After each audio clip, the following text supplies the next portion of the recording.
understanding or view of your body. One of the things that's really important about this is that it's kind of legitimizing us as athletes. Parkview Sports Medicine. Game on. It's the comets. Comets falling from the sky. Comets falling from the sky. Comets falling from the sky. Comets falling from the sky. Comets falling from the sky. Comets falling from the sky. Comets falling from the sky. Comets falling from the sky. Blood flow restriction training is a new treatment technique we're using at Parkview Sports Medicine that helps us stay on the cutting edge. This type of training is not only new to Parkview Sports Medicine, but in physical therapy as a whole. And it's really gaining popularity because it solves one of the fundamental problems that we see in therapy. We have a lot of patients who we can't put a lot of stress through their injured tissue, but we still want them to get stronger and still want them to gain muscle size. Blood flow restriction training uses a specialized piece of equipment, a blood flow restriction cuff that fits around the upper portion of an arm or a leg. Doing that, then it partially restricts, but not totally occludes the blood flow going to the limb. I thought it was gonna hurt, and it does kind of feel weird, but it doesn't hurt or anything. I just didn't really know what to expect. Well, you put it on and then you have to lay down and let it calibrate, and it like gets tighter and tighter and tighter. And then after that, get in your position to do your workout and then press the inflate button and it'll squeeze your leg or your arm. What the research is telling us about training with blood flow restriction is that the buildup of the lactic acid and the metabolic stress that we're putting on these tissues helps you gain strength and muscle size, similar to that of training at high intensity. Compared to like a normal workout, the burn comes like within the third rep, and then the 30-second break in between, there's no like recovery. I can see the difference and feel the difference. It feels a lot more effective than just doing normal exercises. Blood flow restriction training is the perfect tool to solve that fundamental problem. But this is something that you don't see everywhere, and you don't see very many places in Indiana at all. Parkview Sports Medicine. Game on.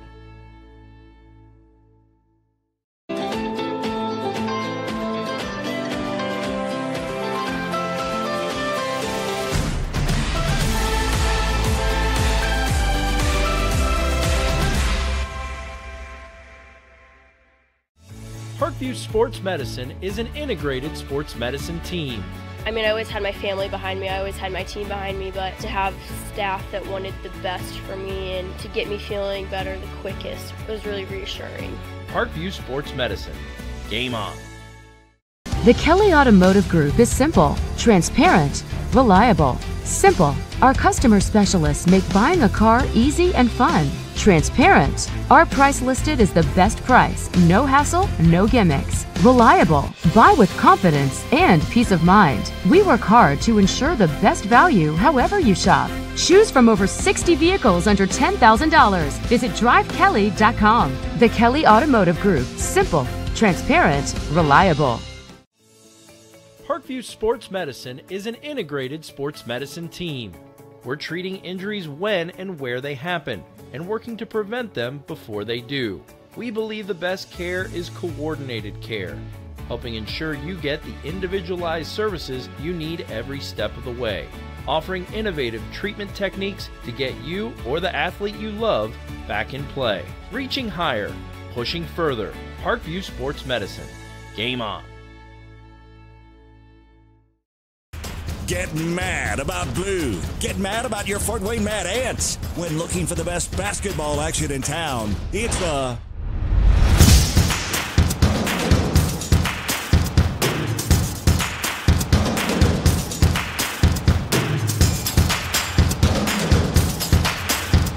Go to FortWayneMadAnts.com for the complete game schedule. See your Fort Wayne Mad Ants in action.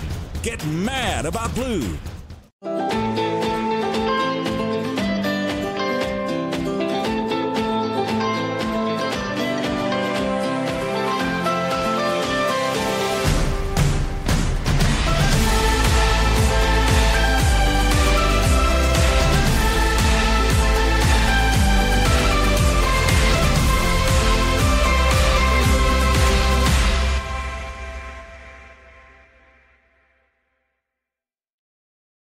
Parkview Sports Medicine, especially since I've been a pro, has been a place where my game has really been able to develop in multiple facets. Injury prevention, maintenance, physical therapy, weightlifting, agility work, all the things that I need to do in order to have an NBA body. This is the place for me to go when I come back home and I need to get a workout in. Always welcome me back with open arms. Parkview Sports Medicine.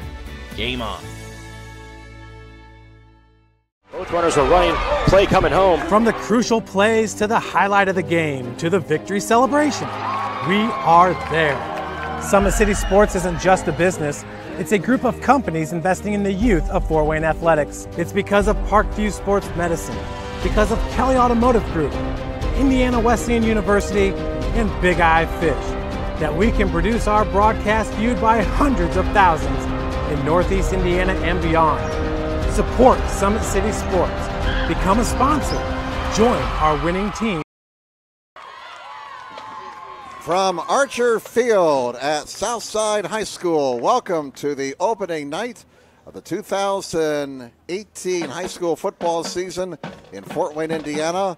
And here on SummitCitySports.com, we're bringing you the game tonight between the Concordia Cadets and the Southside Archers.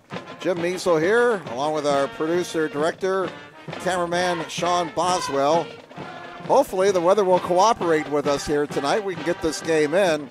We got to the school about 5:15 and it was pouring, and I mean it turned into a gully washer for about a half hour, lightning included.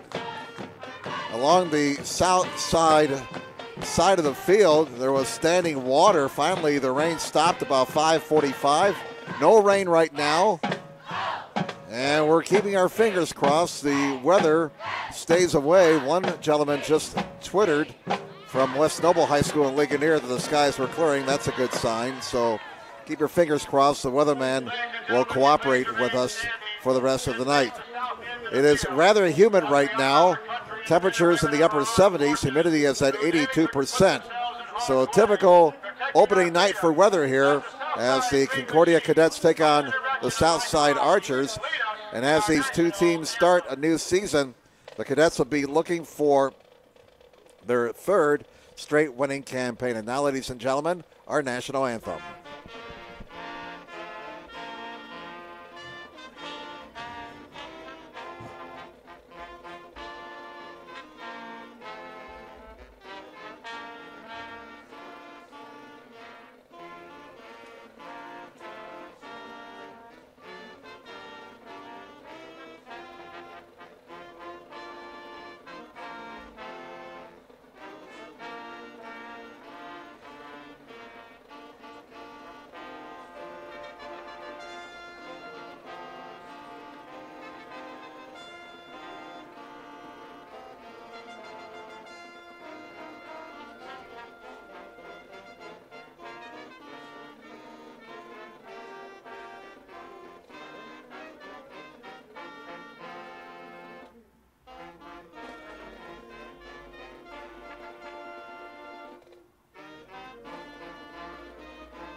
Well, folks, tonight's broadcast being brought to you by SummitCitySports.com. Follow us on Twitter at 260 Sports. Like our Facebook page, Summit City Sports. And be sure to subscribe to our YouTube channel. At Parkview Sports Medicine, it's game on. Their elite team of expert Parkview Sports Medicine. They are the region's largest integrated sports medicine team, providing athletes specialized services from improving their performance to recovering from injuries. To learn more, go to parkviewsportsmedicine.com. Kelly Automotive Group, Indiana's #1 automotive group, with the over 1,000 new vehicles and 500 pre-owned vehicles to choose from. Visit drivekelly.com. Simple, transparent, and reliable. The world is waiting for you to make a difference in a way that only you can. Discover your strengths at Indiana Wesleyan University's residential campus in Marion, Indiana. Visit indwes.edu. Call to learn more about becoming an IWU Wildcat. Big Eyed Fish has been around the Northeast Indiana area for generations. Like their Facebook pages for updated promotions. Enjoy the best fish in Fort Wayne in a family-friendly environment at Big Eyed Fish. And at Parkview Sports Medicine, it's game on. They serve every level of athlete with their integrated sports medicine team, including the region's only specialized athletic rehab. Learn more about their services by logging on to parkviewsportsmedicine.com. Once again, Concordia will be looking for their third straight winning campaign. The Archers will be trying to get above 500 for the first time since 2009. Concordia features the lethal passing attack of quarterback Jake Bird and wide receiver Kamari Anderson-Drew. Bird had an up-and-down season in 2017, passing for nearly 1,700 yards and 13 touchdowns, but he also threw 17 interceptions. Anderson-Drew last year had 47 catches for 1,020 yards and 10 touchdowns. South has a veteran team featuring nearly 24 seniors. The Archers, though, defensively need to tighten things up after giving up 415 points during a 1-9 season in 2017. Concordia will be trying to beat South for the 6th straight time. South last won over the Cadets back in 2012. And South tonight also looking for their first opening night victory since 2005. Other action tonight on this opening night of high school football in the SAC. The Bishop Luers Knights will be hosting the Carroll Chargers. The Snyder Panthers will be hosting the Northside Legends. The Northrop Bruins are at Homestead tonight to take on the Spartans. And a game that is going to generate perhaps the most interest, and a game we'll try and keep track of. The Bishop Dwenger Saints will be hosting the Wayne Generals. Other action around the area tonight. It's pretty much non-conference games except for the SAC teams. We have Adams Central hosting Belmont. Fremont's at Southern Wells. Eastside is hosting Heritage. Jay County's at Blackford. Northfield's at Bluffton. Winchester's at South Adams.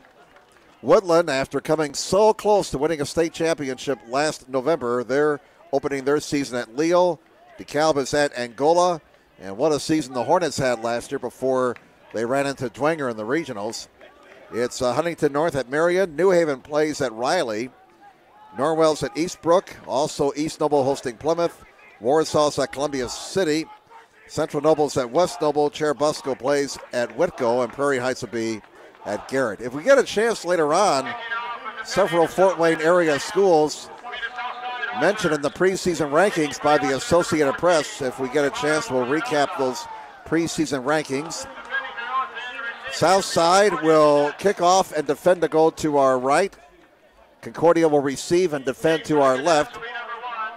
Very little wind. In fact, there is no wind whatsoever. We did have some wind during the thunderstorms that went through here about 5:30, but things have calmed down considerably since those storms came through about an hour and a half ago.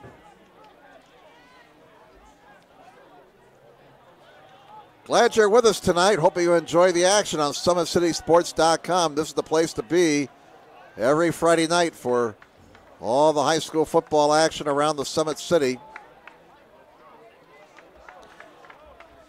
Southside in the dark uniforms, gray jerseys with green numerals. Concordia in their road whites with the maroon numerals and with green numbers on gray jerseys. Well, you're going to have to bear with us here.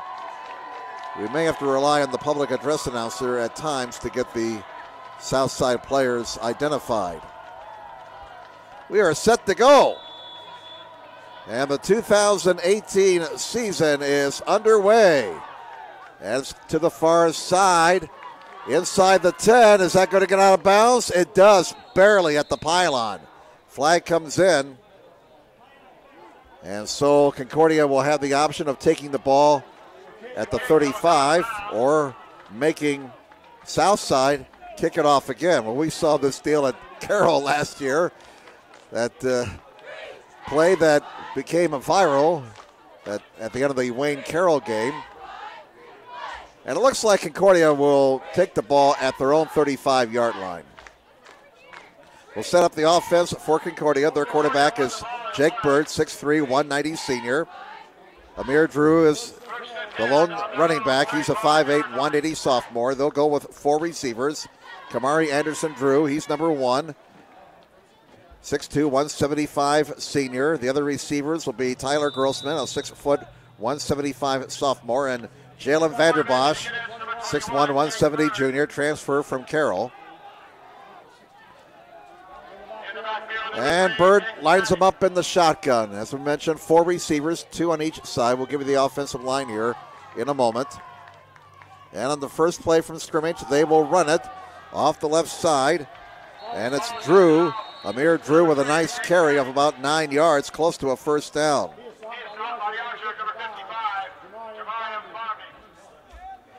Up front for Concordia at center is Ben Henshin, a 5'11", 190 senior. The guards are Casey Cotling, 6', 235 senior, and Will Kammeyer, 6', 230 senior. Tackles are Zach Zollinger, 6'2", 190 junior, and Lucas Johnson, a 6'2", 200-pound senior. Now on 2nd and 1 from the 44, Bird's going to throw it. And he throws it short. It's caught. That's a first down. And that's Tyler Grossman into Archer territory to the 45-yard line. So Bird completes his first pass of the season. It's an 11-yard pickup and a first down for Concordia. Spot the ball at the Archer 45. 1st and 10 for Concordia. We're just underway.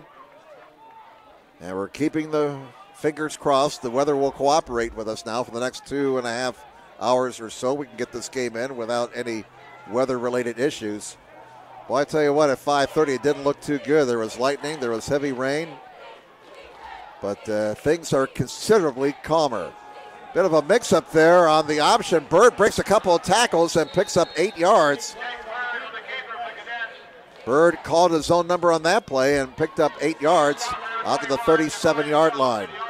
So a good drive here for Concordia. They started at their own 35. Now they're down to the south side at 37. We're at 2nd down and 2.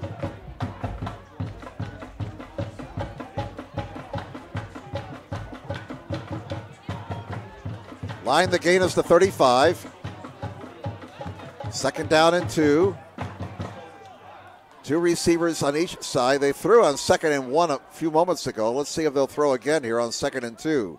1 setback. Long count by Bird. They'll run it, and that's a first down. Drew follows his blockers off the left side.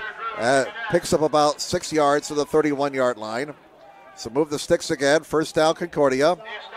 As on their opening possession, they're matriculating the ball down the field. First down at the south side, 31-yard line. Concordia 7-5 last year. They lost in the sectional final to Bishop Lures, 20-14. You may recall Concordia had some injury issues late in the year, but still managed to finish up with a very respectable 7-5 record. Bird to the air, wants it all. Contact, incomplete, no flag. As the intended receiver, Jalen Vanderbosch, there was some contact, but as Lou Holtz used to say, it's not interference if they don't call it.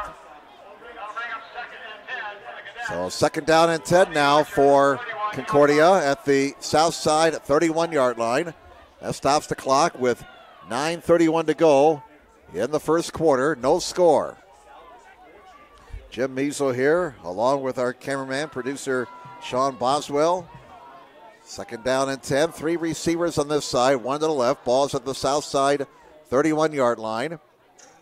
Bird hands it off. Drew makes a nice move and breaks a tackle, gets across the 25. Nice effort there by Amir Drew, running hard. The sophomore picking up 7 yards right there.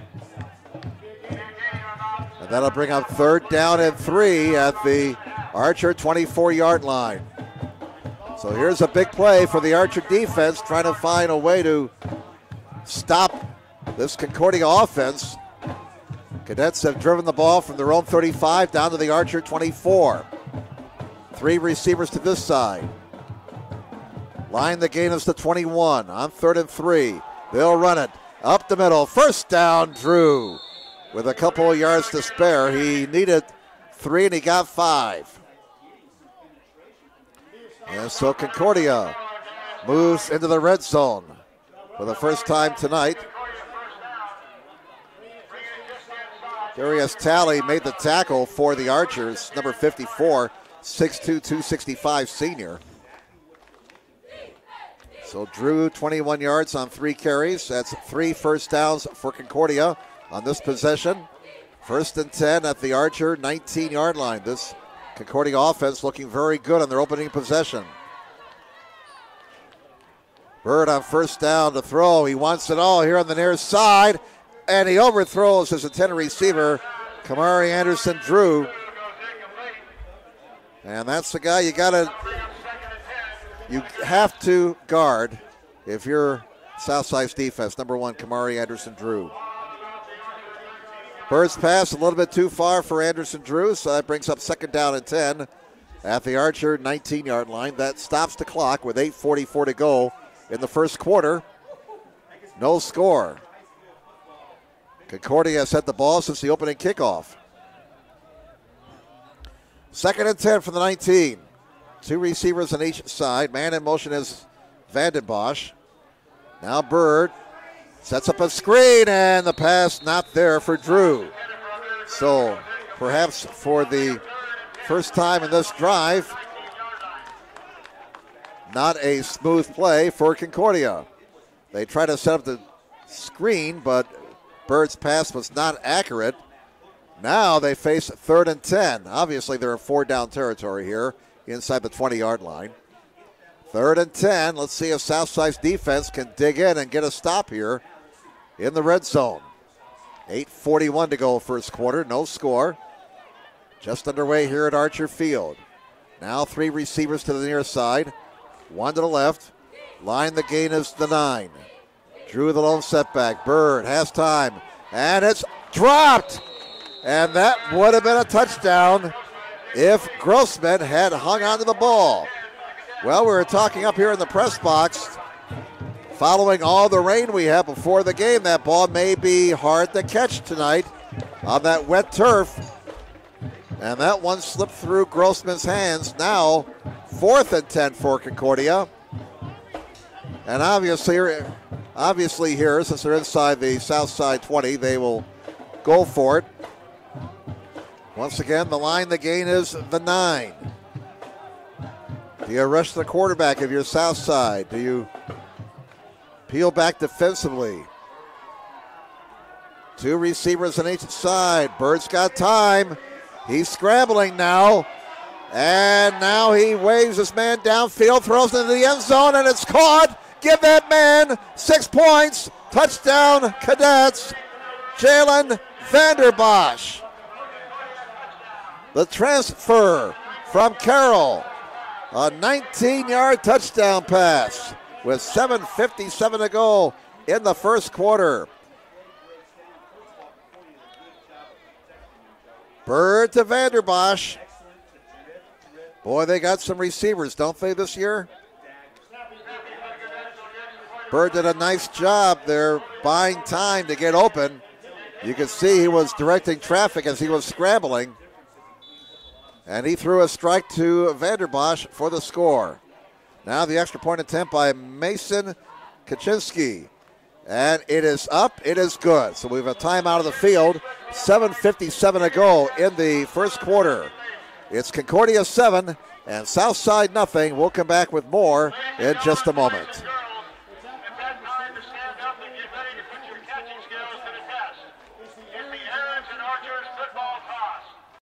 A running play coming home. From the crucial plays to the highlight of the game to the victory celebration, we are there. Summit City Sports isn't just a business. It's a group of companies investing in the youth of Fort Wayne athletics. It's because of Parkview Sports Medicine, because of Kelly Automotive Group, Indiana Wesleyan University, and Big Eye Fish that we can produce our broadcast viewed by hundreds of thousands in Northeast Indiana and beyond. Support Summit City Sports. Become a sponsor. Join our winning team. Welcome back, everybody. Jim Measle along with Sean Boswell here at Archer Field. A very impressive opening possession for the Concordia Cadets. They marched 65 yards for a touchdown, and on 4th and 10, it was Jake Bird throwing a 19-yard touchdown pass to Jalen Vanderbosch. So Vanderbosch making an immediate impact for Concordia after transferring from Carroll High School. Concordia had a grand total of 11 plays in that drive, 6 passing, 5 running.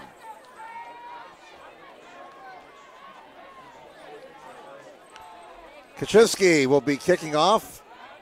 6'2", 185 senior Mason Kaczynski.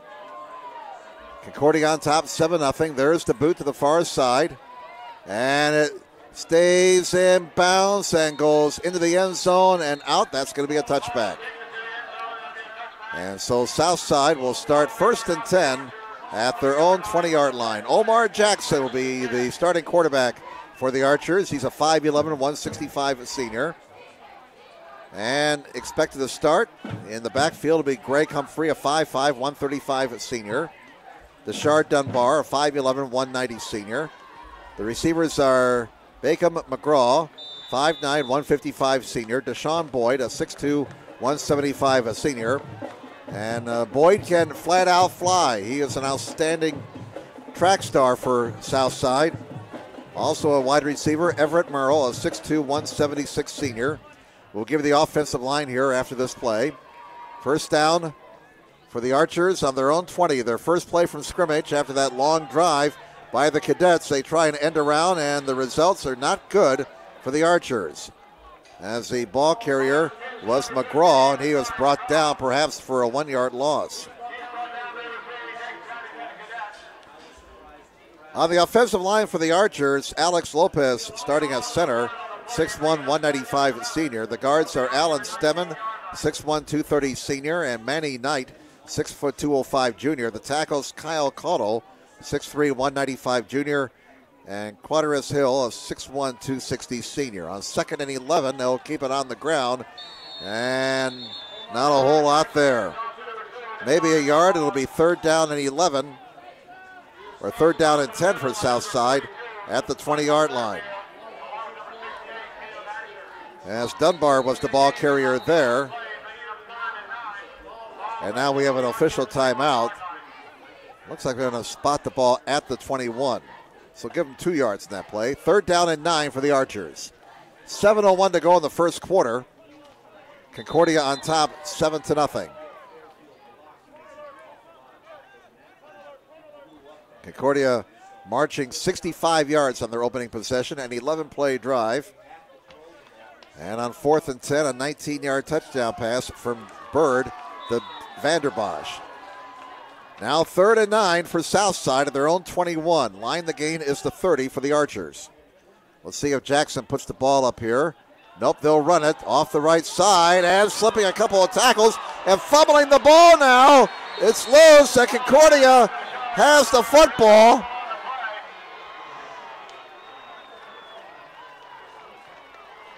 And the fumble is recovered by Kamari Anderson-Drew.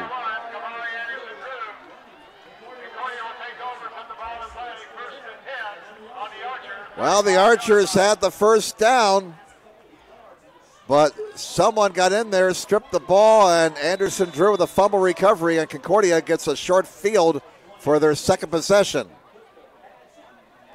First down for the Cadets at the south side 35-yard line.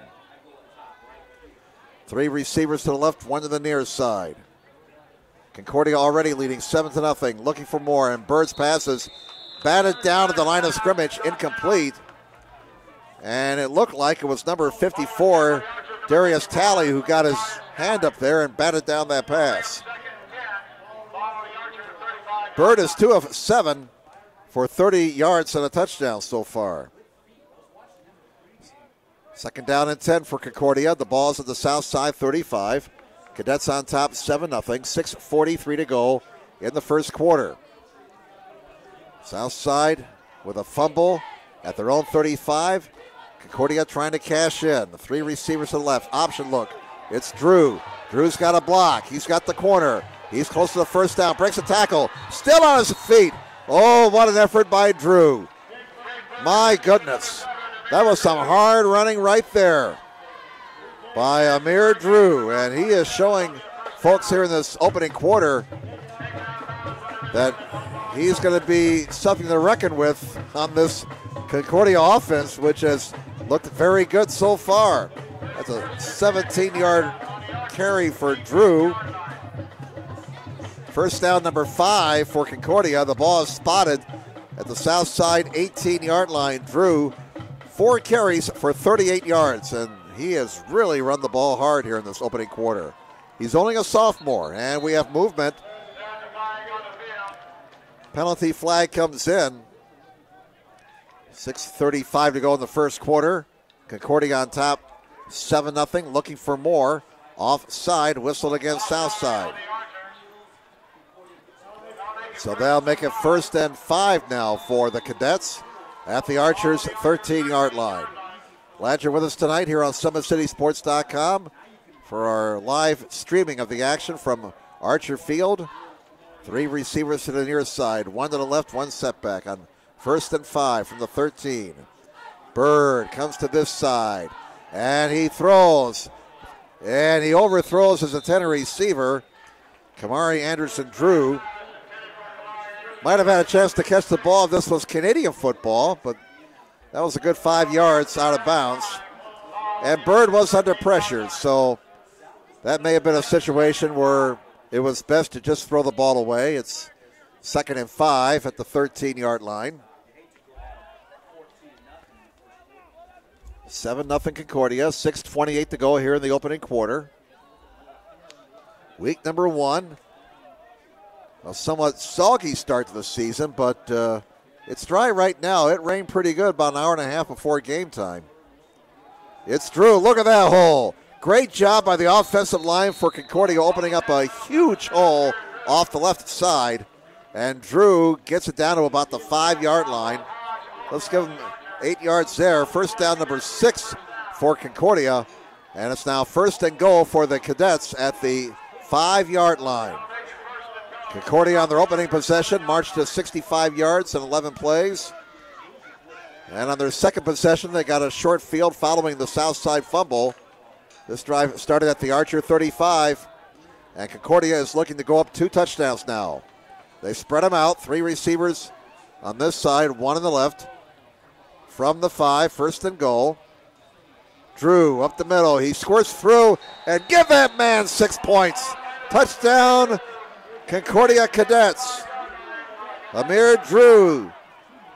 It's hard to believe he's only a sophomore. He is really looking good out there.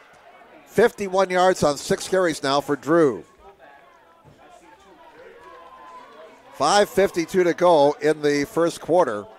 And so the Cadets scoring 2 touchdowns in 2 minutes and 5 seconds. Mason Kaczynski on for the extra point. And holding is Jaron Kinding. Kick is up, and the kick is good. So a new score on the board. 5:52 to go in the first quarter. It's now Concordia 14 and Southside nothing. And we'll take this time out. We'll come back with more action from Archer Field following this break on SummitCitySports.com.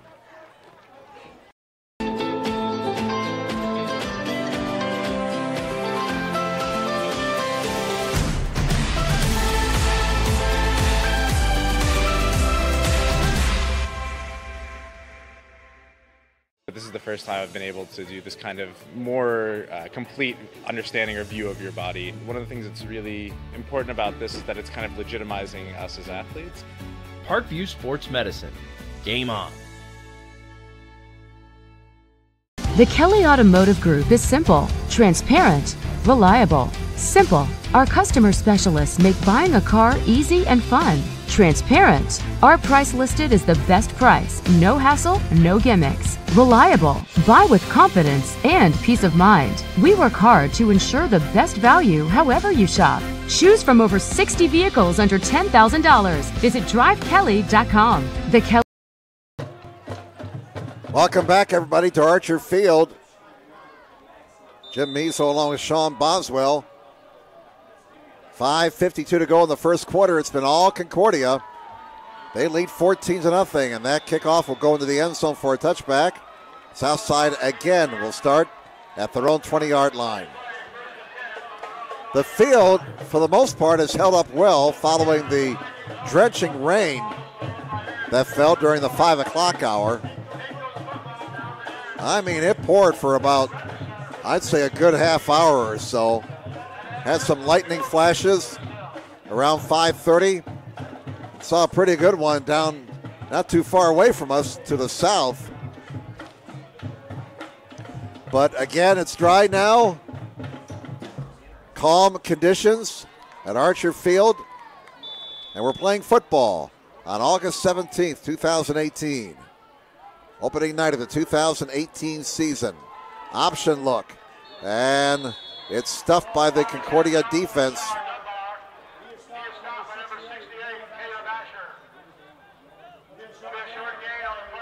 Maybe a yard in the play. And that'll bring up 2nd down and 9 for Southside.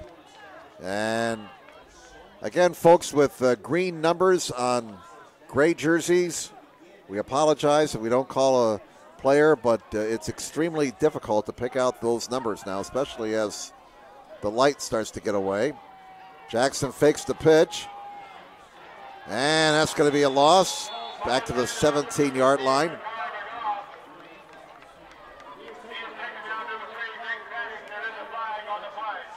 We are guessing the ball carrier was McGraw. It was McGraw. And he was brought down for a loss back to the 17-yard line. We do have a penalty flag down. Holding against Southside is declined.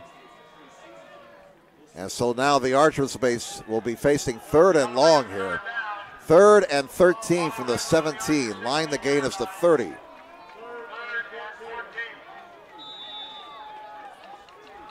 Concordia on top, 14-0. Under 5 minutes to play now in the opening quarter. Jackson to the air. He's looking, he's throwing. It's up for grabs, and it's nearly intercepted at the 40-yard line. Almost picked off by Vanderbosch, who has a 19-yard touchdown reception tonight. Archers go 3 and out. They turned the ball over on their opening possession and gave Concordia a short field. Cadets took advantage, marching 35 yards for their 2nd touchdown of the night. The Cadets have scored on their first 2 possessions.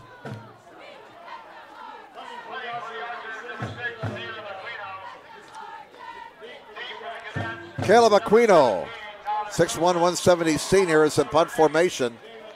And are they short a guy? Yep, here comes the 11th man out now.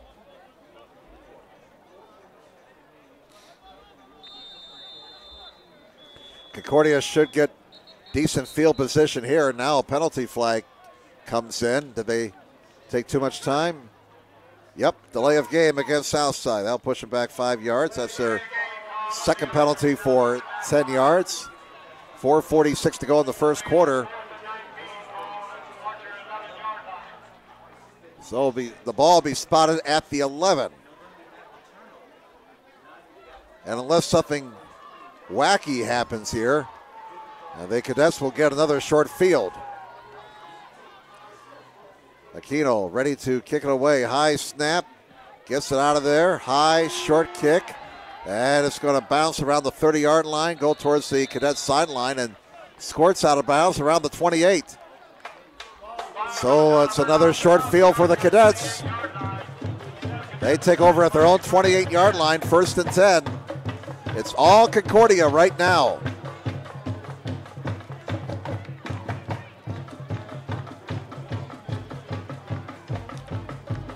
Concordia defeated South last year 29-0, a game that was only 6-0 at halftime. In fact, Southside forced a turnover deep in Concordia territory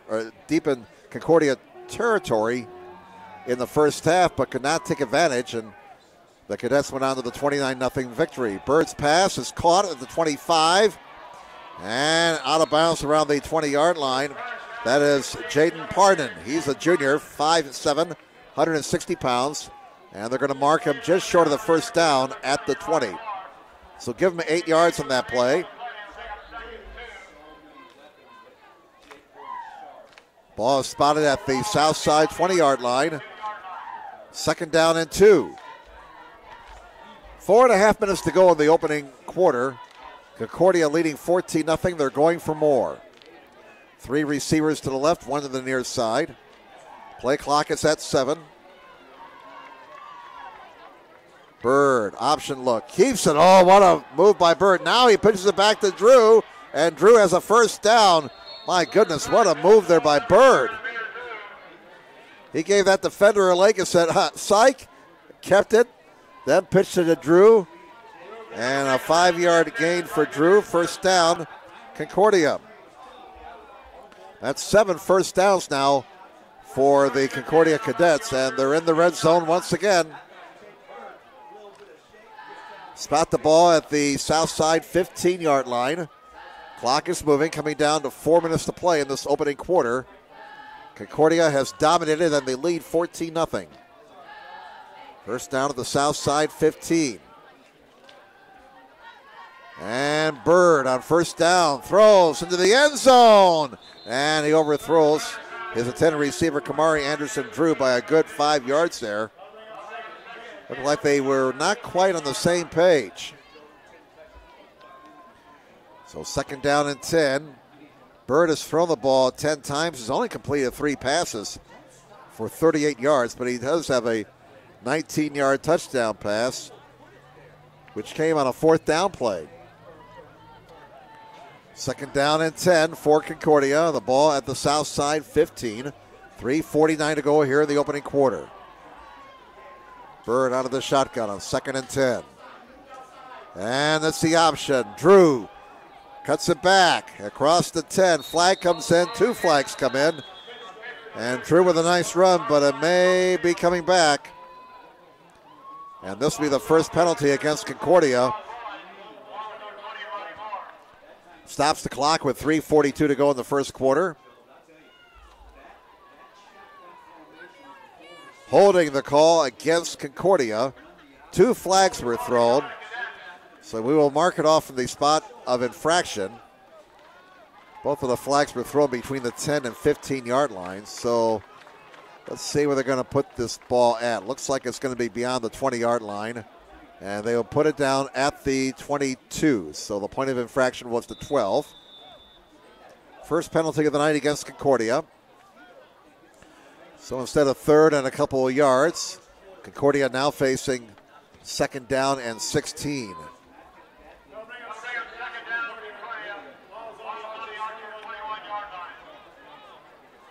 All right. Here we go now.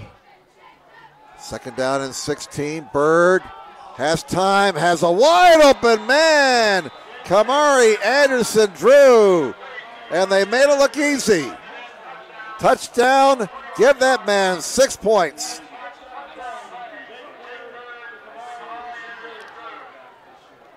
First touchdown catch of the year for Kamari Anderson Drew, and I got a feeling it won't be the last one.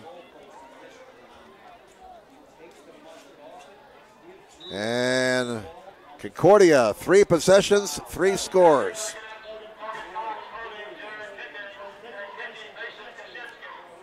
.345 to go in the first quarter. The extra point attempt is up and good for Kaczynski. Time out of the field. A new score on the board. Concordia 21, Southside nothing. Back with more in just a moment.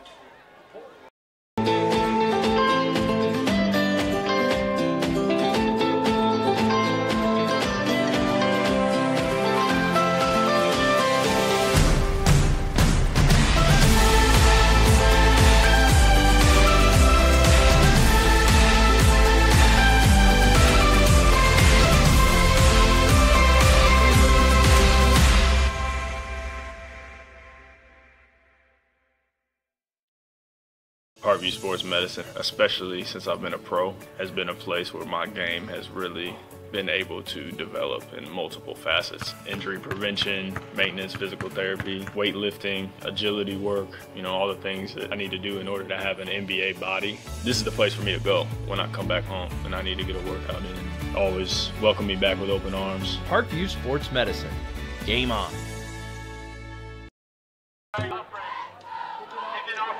Welcome back, everybody. Out of town, Bishop Dwenger has an 8-0 lead over the Wayne Generals. And here at Archer Field, it's been all Concordia. They lead Southside 21-0. Eastside leads Heritage 21-0. That game is late in the first quarter. The kickoff to the far side, and it goes out of bounds, and here comes the flag. And we notice the wind starting to pick up now. It was calm when we started the game. Now the wind is picking up, and some darker clouds are starting to move in. Well, keep our fingers crossed that we will not have any more weather issues tonight. But it's been the Concordia Cadets who have been delivering the thunder here in the opening quarter. 3 possessions, 3 scores, and they have a commanding 21-0 lead. Southside chooses to start at their own 35-yard line after the kickoff went out of bounds. Southside did have a first down, but they fumbled the ball away. That led to the second Concordia touchdown. They'll keep it on the ground again. And I believe it was Dunbar who was the ball carrier. He got a couple of yards and spot the ball at the 30, well, put it down to the 36, so give him 1 yard. Second down and 9 for Southside, the ball at their own 36. Jim Measle here along with Sean Boswell. Glad you're with us tonight on SummitCitySports.com on this opening night of the high school football season. Stay with us all year long for the best coverage of the Summit Athletic Conference. And Jackson in some trouble. Jackson trying to ad-lib here, and down he goes behind the line of scrimmage. Could not get away, and finally put to the turf by one of the best defensive players in the city of Fort Wayne, Liam Fletcher, 6'2", 180 senior. What a season he had in 2017. He had 61 tackles, 16 and a half of those tackles for loss, and he also had 7.5 sacks. He was just an absolute beast on defense for Concordia. Loss of 2 on the play. Third down and 11 for Southside. Line the gain of the 45. Jackson looking, still looking, has to scramble again. Still looking downfield. Stays alive. Let's go this way. He's very capable of this, and look out, he's got a block. Can he get to the first down? Oh, the turf got him. But boy, what an exciting 6-yard run by Omar Jackson. If you saw Southside's game, I believe it was against Northrop last season, he had a sensational 68-yard touchdown against the Bruins. One of the best touchdown runs last year in the Summit Athletic Conference, and Jackson almost got a first down out of all that. So 4th down and 4 for Southside of their own 41. Less than a minute to play in the second quarter. Down 21-0. Looks like the Archers are going to punt the ball away, and the rain has returned. Well, it didn't like the looks of that dark cloud that came back in a few minutes ago. Now whistles are blown, and we're going to have a penalty against Southside for a delay of game. This will push them back 5 yards to the 36. Now they have to towel the ball off after each play to keep it dry, as the rain has returned to Archer Field. The umbrellas are out on both sides. Decent crowd given the weather conditions. 4th and 9. Here's the punt. It's a high, short kick, and a fair catch taken by Vanderbosch at the Concordia 34-yard line. So we have 23 seconds to go in the first quarter. Concordia has scored on their first 3 possessions. They have the ball again for possession number 4. They will start at their own 34.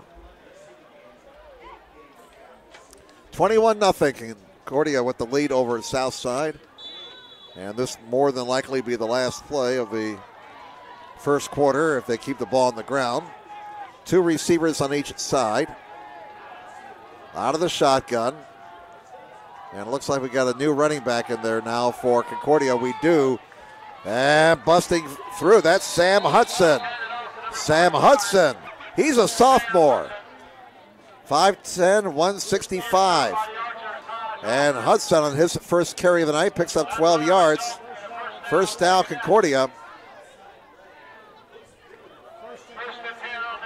First and 10 for the Cadets at their own 46. First down number 8 for Concordia. And that will be the last play of the first quarter. 1 quarter in the books at Archer Field after 1 quarter. Concordia 21, Southside nothing. We'll come back with second quarter action in just a moment on SummitCitySports.com. Kelly Automotive Group is simple, transparent, reliable. Simple. Our customer specialists make buying a car easy and fun. Transparent. Our price listed is the best price. No hassle, no gimmicks. Reliable. Buy with confidence and peace of mind. We work hard to ensure the best value however you shop. Choose from over 60 vehicles under $10,000. Visit drivekelly.com. The Kelly Automotive Group. Simple, transparent, reliable. Brooks steals it, tips it away to himself. He'll go to the hoop and slam it down. They attack, they get a great shot. Here he comes. And Lucas Craw. Shot hits the post. And a centering feed to Luke Gibson. Shot scores. The rush comes.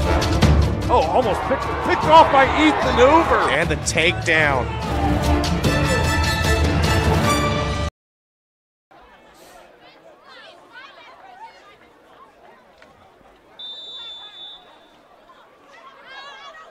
Welcome back, everybody. We change ends of the field as we start the second quarter. Concordia 21, Southside nothing. Cadet ball at their own 46, first and 10. Bird wants it all down the far side, and he will overthrow his receiver inside the 20-yard line. Vanderbosch, the antenna receiver. And so that'll bring up second down and 10 for Concordia. At their own 46. Down box is 3, but I don't think that's right. Should be 2. 21-0. Concordia with the lead. Give you a couple of out-of-town scores here. Adams Central leads Belmont 7-0. It's Eastside 21-0 over Heritage. Central Noble and West Noble scoreless in the second. And again, Dwenger was leading Wayne 8-0. There goes Hudson off the right side, and he's into Southside territory to the 47-yard line. That's a 7-yard gain for Hudson. And bring up third down and 3 for Concordia at the Southside 47-yard line. Line the gain is the 44. We're just underway here in the second quarter. Now we have an official timeout, as apparently we have an equipment issue here on the Southside defense. So rain falling again. It's a light rain, nothing like we had earlier during the 5 o'clock hour. Now we're set to go. Third down and 3. Let's see if Hudson gets the ball here on 3rd and 3. Nope, Bird's going to pass it. Halftime again. That line's giving him all sorts of time to throw the football. We have flags down all over the place. The pass is incomplete. Anderson drew the antenna receiver, but we got one flag, presumably for interference, and another flag back at the 35-yard line. Got a hold against Concordia. And we have a penalty on Southside, I believe, for a hold, so those penalties will offset, and we'll have the play all over again. The jury will disregard that last down. Well, now they're going to mark off the penalty here against Southside. I thought he indicated offsetting penalties.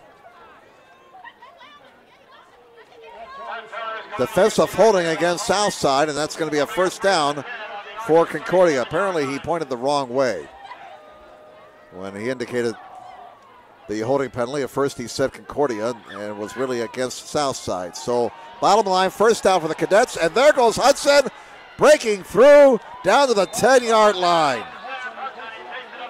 27 yards for Hudson. And Concordia is knocking on the door again. You know, last year, Concordia struggled in the first half against Southside. They only led 6-0 at the half, and I wonder if Tim Manico and his coaching staff reminded his team of that slow start last year against Southside.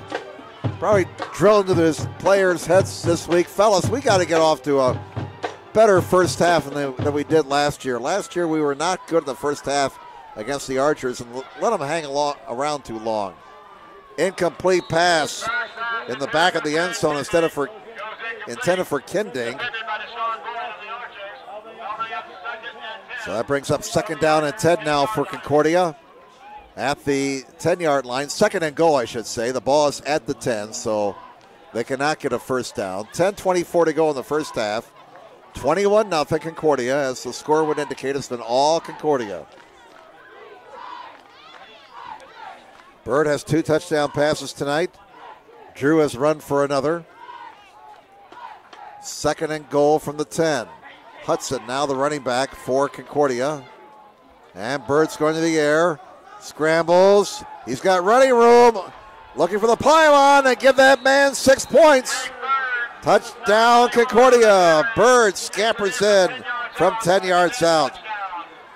4 possessions and 4 scores for the Cadets. That one comes with 10:46 to go in the first half.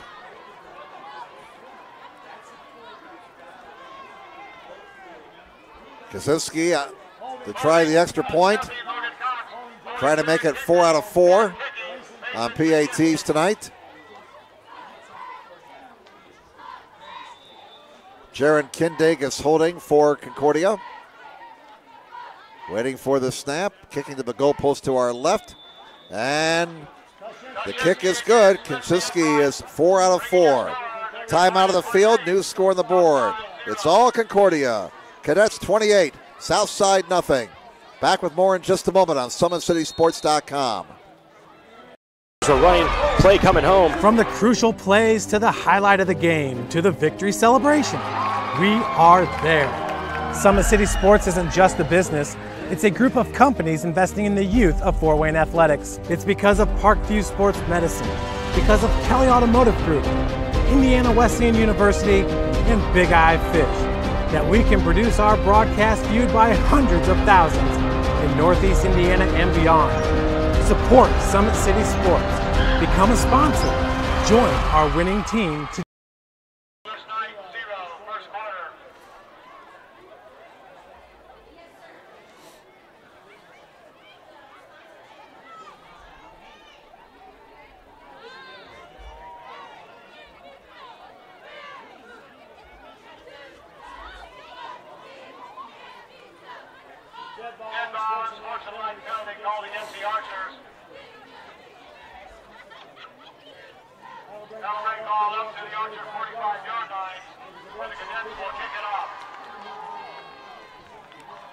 Well, following the extra point, unsportsmanlike conduct penalty against Southside. And so with a 15-yard penalty, Concordia will kick off from the 45 of Southside. Camden Childers scores for Carroll. The point after is good. Chargers with a 7-0 lead in the first quarter over Bishop Lours. Lours defeated Concordia last year in the sectional final. Here's the kickoff, and it's going to be short of the end zone, taken at the 3.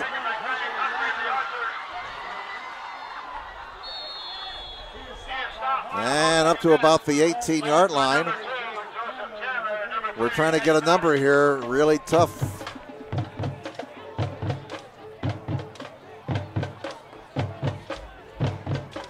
That kickoff was returned by Greg Humphrey, 5'5", 135 senior. And he was brought down at about the 15-yard line. Yard line markers now getting hard to see following the rain. And 10:40 left in the first half.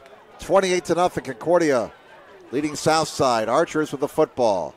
And they'll run it up the middle. Nice play for the Archers and a nice gain up the gut. As the ball carrier was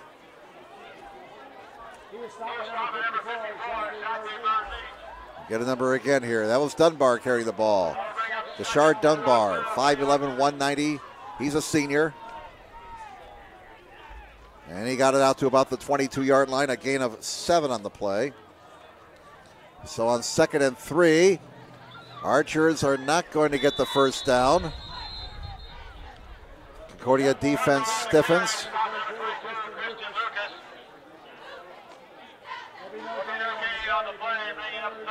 And again, the ball was carried by Dunbar, and this time he did not run as far. Stop for no gain. That brings up 3rd and 3 now for the Archers at their own 22. Line the gains to 25. Clock is running. We're coming down to 9 minutes to play in the first half. And you can feel the temperature dropping right now. I have to put the jacket back on here. We're running out of summer. 3rd and 3. Jackson fakes the pitch. And he scrambles around, and look out, down he goes. Way back at the 13-yard line. Finally brought down by Fletcher. And a loss of 10 yards in the play.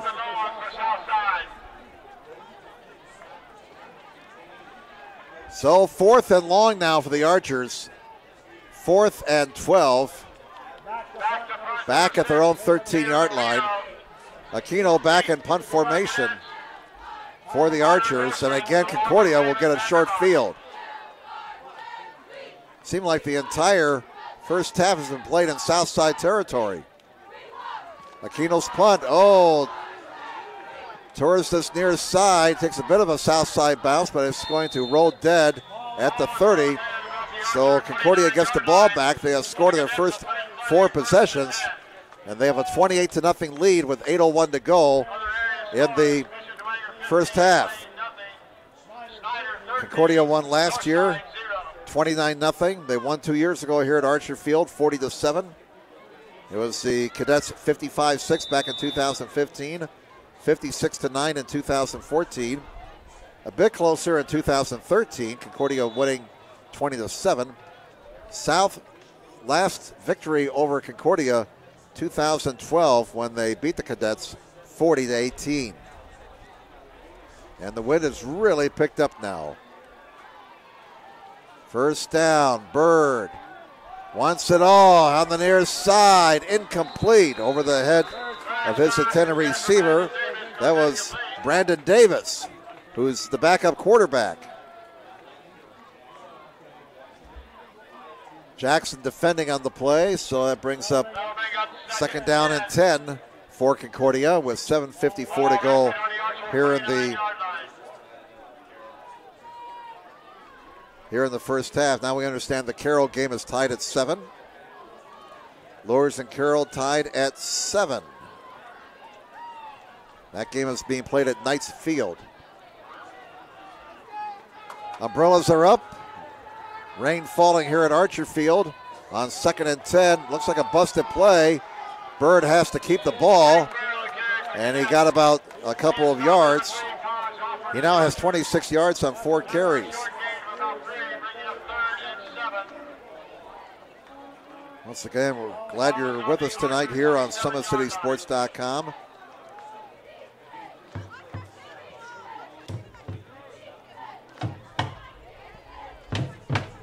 Third down and 8 for Concordia. The ball is at the 27-yard line of Southside. Looks like the rain is picking up in intensity now. 7:45 to go in the first half. Line the gain is the 19. Option. And it's Drew. Can he get to the first down marker? No. Flag comes in. Drew is down to the 21. Let's check out the penalty. It looks like it's going to be a hold against Concordia.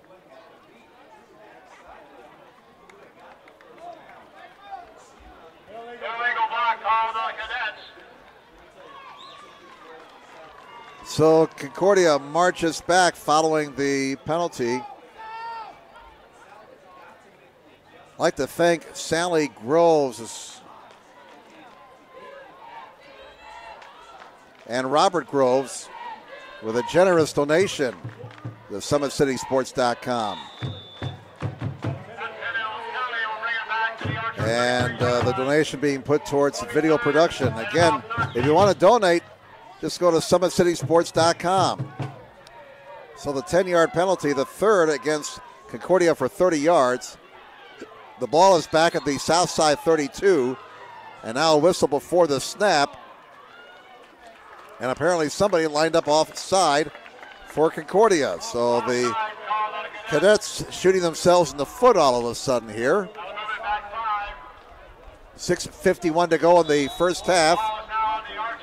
Concordia 28, Southside nothing. But the penalties pushing Concordia back now. And they face 3rd and 19. The ball is back at the Archer 37-yard line.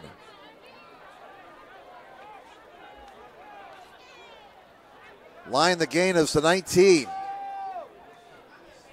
Two receivers on each side. Bird wants it all. May have been hit as he threw it, and it's dropped. It's dropped at around the 15-yard line. Dropped by Kamari Anderson-Drew. Again, a wet ball.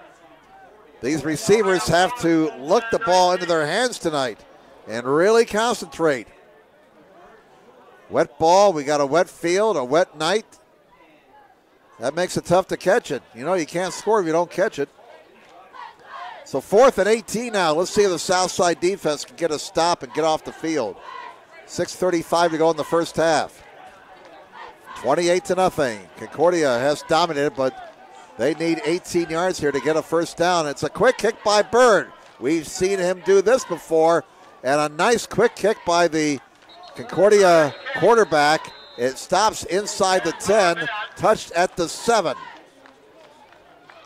So another weapon in the Concordia arsenal there, the quick kick. 6:27 to go, rain falling at Archer Field. Wind right now what we have is at the south side back. And they will take over inside of their 10 at the 7-yard line.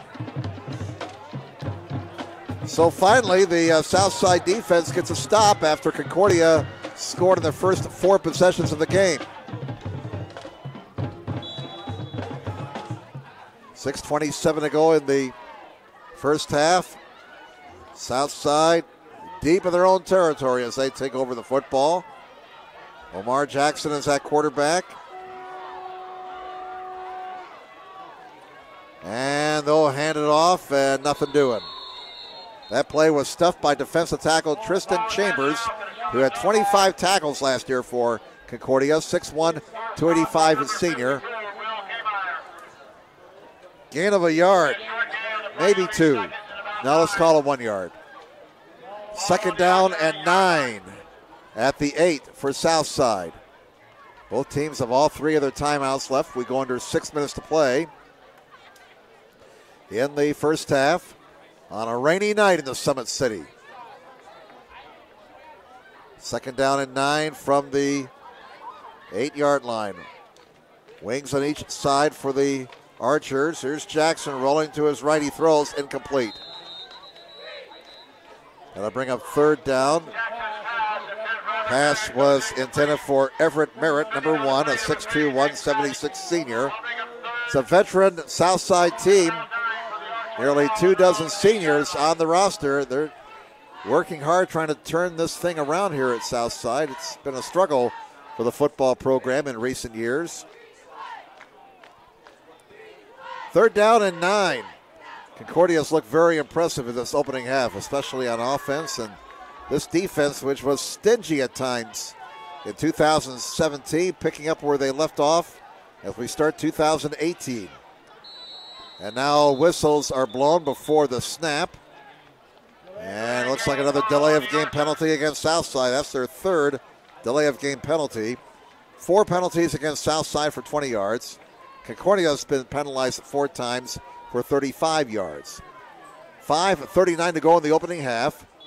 Concordia leads 28-0 over Southside. I'd like to thank everyone here at Southside High School for their hospitality.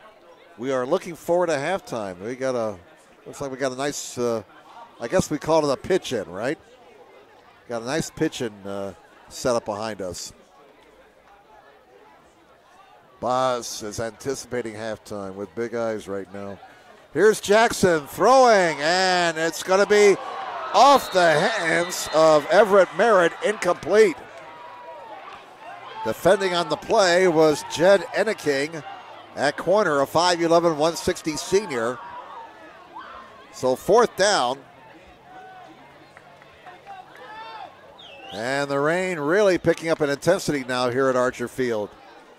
It's really coming down good. 4th and 13. Somebody is yelling for the Archers to go for it.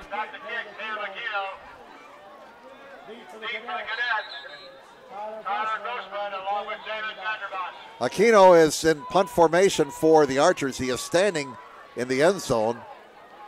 Vanderbosch back deep, along with Tyler Grossman, number 17.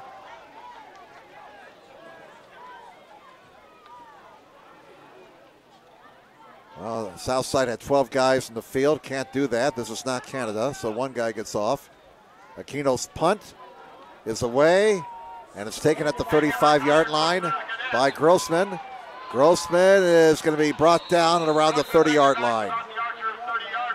So another short field for Concordia, as this entire first half has been played in Southside territory, it seems like. 5:23 to go here in the first half. 28-0. 28-0. Concordia with the lead over Southside. Quick check to see if there's anything new out of town here before play resumes. Doesn't look like it. Here we are. Here's a score from up north. Second quarter, Angola leads DeKalb 7-0. First down for Concordia at the 29. Bird throws. Juggled but caught at the 26-yard line. And the receiver at the 26, that was Parnan. He juggled the ball, but he managed to catch it and was brought down immediately at the 27 following a gain of 2 yards. That's Bird's 16th pass of the night. He's only had 5 completions, but he has 2 touchdowns. Bird with 2 touchdown passes. He's run for another score. Amir Drew has the other touchdown for Concordia. 4:42 to go in the rain. Here in the first half. On second down, it's Drew, and Drew is brought down at the 23-yard line. Brought down by Alford, who had 59 tackles last year, 7 of them for loss. Gain of 3 on the play. Drew has carried the ball unofficially 8 times for 59 yards tonight. Hudson has 46 yards on 3 carries. Line the gain is the 19. It's 3rd down and 4 at the 23-yard line for Concordia. Bird option. Now pitches it back. And it's going to be Drew getting the first down. A slow developing play, but they got the first down. But there is a penalty flag down. And Concordia will lose the first down on a holding penalty. So some mistakes here by Concordia the last couple of possessions with the holding penalties. That holding penalty cost them a first down. That's their 5th penalty for 45 yards. 3:47 to go in the first half. Concordia leads 28-0. Again, go back to last year's game. It was only 6-0 Concordia at the half. And Concordia really struggled in the first half. In fact, they turned the ball over deep in their own territory. South had a great chance to score, but could not take advantage of it. Concordia eventually won the game last year, 29-0.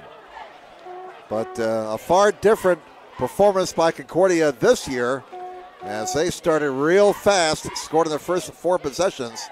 They lead 28-0. Now on 3rd and long, Bird wants it all, and it is incomplete at the goal line.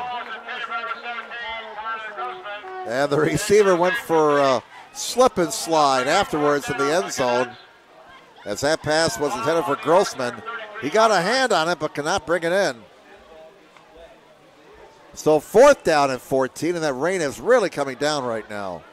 We had some standing water along the sidelines before the game during the 5 o'clock hour when it rained real hard.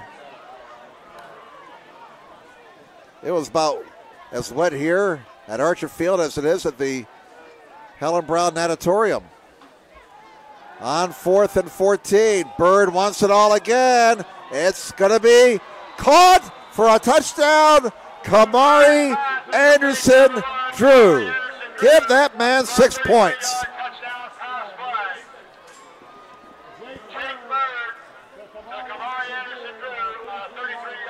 A 33-yard touchdown pass. Bird really showed his arm right there. A beautifully placed ball right into Anderson Drew's breadbasket.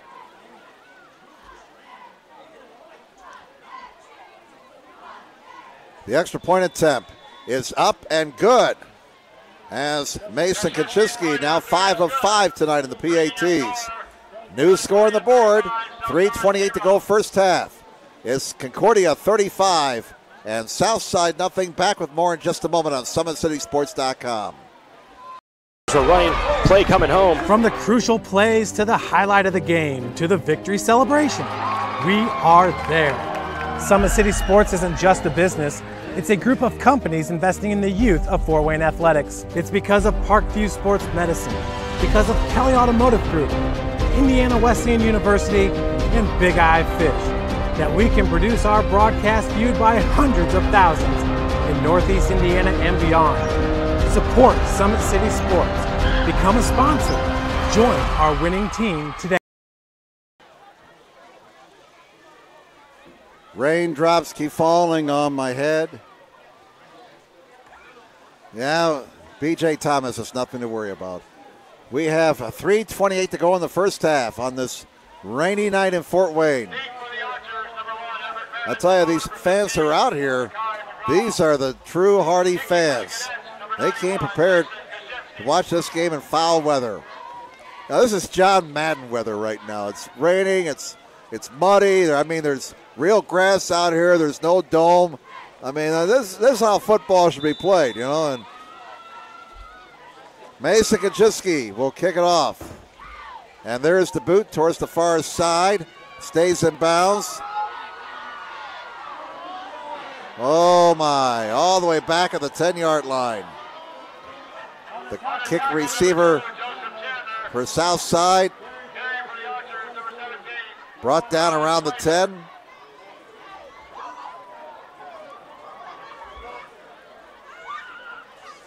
And that was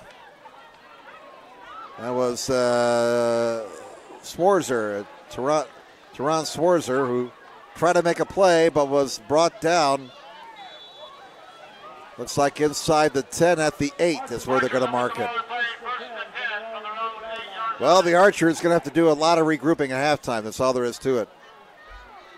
They have been totally dominated by Concordia, leading 35-0. Cadets on defense now. First down for the Archers at their own 8. They'll run it.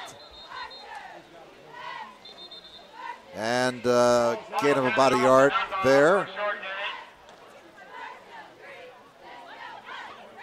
Again, folks, please forgive us for not identifying players for Southside. It's very difficult picking out those green numbers on the gray uniforms at home. We're trying our best, but even with binoculars, it's hard to pick out. Second down and 10 from the 8 now for the Archers. And that play is not going very far. As this Concordia defense, we mentioned how stingy they were last year.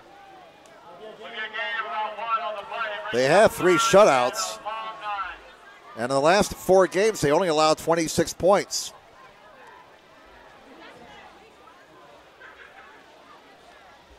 Third down and 8 for Southside. The ball is at their own 10-yard line. Coming down to 2 minutes to play in the first half. Concordia leading Southside 35-0. Here's Jackson on the option. Pitches it back. And some running room. And perhaps a first down. Out of bounds around the 20-yard line. Humphrey, the ball carrier. And he gives Southside a little breathing room. At least they won't have to kick the ball out of their own end zone. And a first down for the Archers. And a little sign of life here on the Southside side. 1:50 remaining in the first half. First down for the Archers at their own 21-yard line. Concordia 35, Southside nothing. Southside next week plays at Northrop. On first down, Jackson on the option. It's bobbled and Humphrey is down. It's Fletcher again. Liam Fletcher. Again, he had 61 tackles last year, 16 and a half tackles for loss. And it looks like Southside has called a timeout with 1:28 to go in the first half. So we have 1:28 remaining in the half. We'll keep it here. 35-0. Concordia with the lead over Southside. This will give us a chance to recap the scoring. Oh, we won't recap the scoring. We're ready to resume play. I thought they called a timeout there, but apparently not. 1:15 remaining in the half. And an inside handoff. That play didn't work.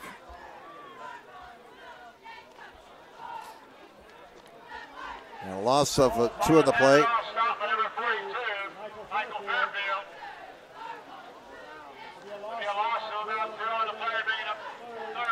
So 3rd and 14 now for Southside as they're back at their own 17-yard line, and nobody is in any hurry to stop the clock as we're down to 44 seconds. And as I say that, Southside calls time with 44 seconds. They got me again, didn't they? Well, now we can recap the scoring in the first half. Concordia struck first with 7:57 to go in the first quarter as Jake Bird threw a 19-yard touchdown pass on 4th down, 4th and 10 to Jalen Vanderbosch. And then 2 minutes and 5 seconds later, following a Southside fumble, Amir Drew took it in from 5 yards out. That made it 14-0 following the PAT. Bird hooked up with Kamari Anderson Drew from 21 yards out with 3:45 to go in the first quarter. And it was 21-0 Concordia after the first. Cadessa scored twice here in the second. Jake Bird scoring from 10 yards out. And then he hooked up again with Anderson Drew for a 33-yard touchdown. Second time they've combined for a score tonight. That came with 3:28 to go in the first half. Mason Kaczynski is a perfect 5 out of 5 on PATs so far tonight. 42 seconds to go in the half. 3rd and 14 for Southside at their own 17-yard line. Line the gain us to 31. Jackson out of the shotgun. Hands it off, and nothing doing. So that'll bring up 4th down.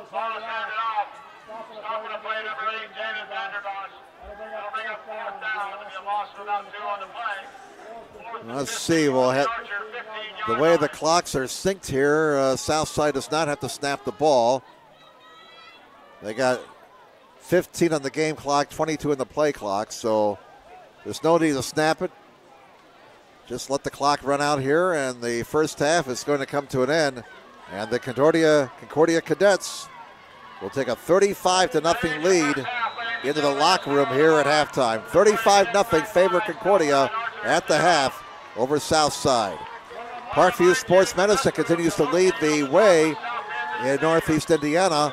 Our specialized sports medicine team offers direct access to physical therapy and sports physicians in our new Parkview Ortho Express Clinic located at the Sport One Parkview Fieldhouse. No referral needed, saving you time and money. Visit ParkviewSportsMedicine.com to learn more. Okay, we'll come back and we'll hear from the Southside High School Marching Band at halftime. So again, your score here at the half is Concordia 35, Southside nothing. We'll step aside. We'll take this time out on SummitCitySports.com. Kelly Automotive Group is simple, transparent, reliable. Simple. Our customer specialists make buying a car easy and fun. Transparent. Our At halftime. Kelly Automotive Group is simple, transparent, reliable. Simple. Our customer specialists make buying a car easy and fun. Transparent. Our price listed is the best price. No hassle. Thank you. The first time I've been able to do this kind of more complete understanding or view of your body. One of the things that's really important about this is that it's kind of legitimizing us as athletes. Parkview Sports Medicine. Game on. It's the comets. Comets falling from the sky. Comets falling from the sky. Comets falling from the sky. Comets falling from the sky. Comets falling from the sky. Comets falling from the sky. Comets falling from the sky. Comets falling from the sky. Blood flow restriction training is a new treatment technique we're using at Parkview Sports Medicine that helps us stay on the cutting edge. This type of training is not only new to Parkview Sports Medicine, but in physical therapy as a whole. And it's really gaining popularity because it solves one of the fundamental problems that we see in therapy. We have a lot of patients who we can't put a lot of stress through their injured tissue, but we still want them to get stronger and still want them to gain muscle size. Blood flow restriction training uses a specialized piece of equipment, a blood flow restriction cuff that fits around the upper portion of an arm or a leg. Doing that, then it partially restricts, but not totally occludes the blood flow going to the limb. I thought it was gonna hurt, and it does kind of feel weird, but it doesn't hurt or anything. I just didn't really know what to expect. Well, you put it on and then you have to lay down and let it calibrate, and it like gets tighter and tighter and tighter. And then after that, get in your position to do your workout and then press the inflate button and it'll squeeze your leg or your arm. What the research is telling us about training with blood flow restriction is that the buildup of the lactic acid and the metabolic stress that we're putting on these tissues helps you gain strength and muscle size similar to that of training at high intensity. Compared to like a normal workout, the burn comes like within the third rep, and then the 30-second break in between, there's no like recovery. I can see the difference and feel the difference. It feels a lot more effective than just doing normal exercises. Blood flow restriction training is the perfect tool to solve that fundamental problem. But this is something that you don't see everywhere, and you don't see very many places in Indiana at all. Parkview Sports Medicine. Game on.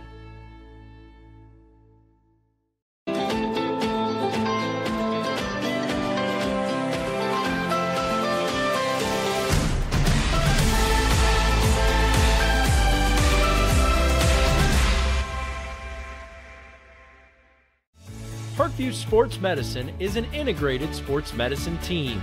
I mean, I always had my family behind me, I always had my team behind me, but to have staff that wanted the best for me and to get me feeling better the quickest was really reassuring. Parkview Sports Medicine. Game on. The Kelly Automotive Group is simple, transparent, reliable. Simple. Our customer specialists make buying a car easy and fun. Transparent. Our price listed is the best price. No hassle, no gimmicks. Reliable. Buy with confidence and peace of mind. We work hard to ensure the best value however you shop. Choose from over 60 vehicles under $10,000. Visit drivekelly.com. The Kelly Automotive Group. Simple, transparent, reliable. Parkview Sports Medicine is an integrated sports medicine team. We're treating injuries when and where they happen and working to prevent them before they do. We believe the best care is coordinated care, helping ensure you get the individualized services you need every step of the way, offering innovative treatment techniques to get you or the athlete you love back in play. Reaching higher, pushing further. Parkview Sports Medicine. Game on. Get mad about blue. Get mad about your Fort Wayne Mad Ants. When looking for the best basketball action in town, it's the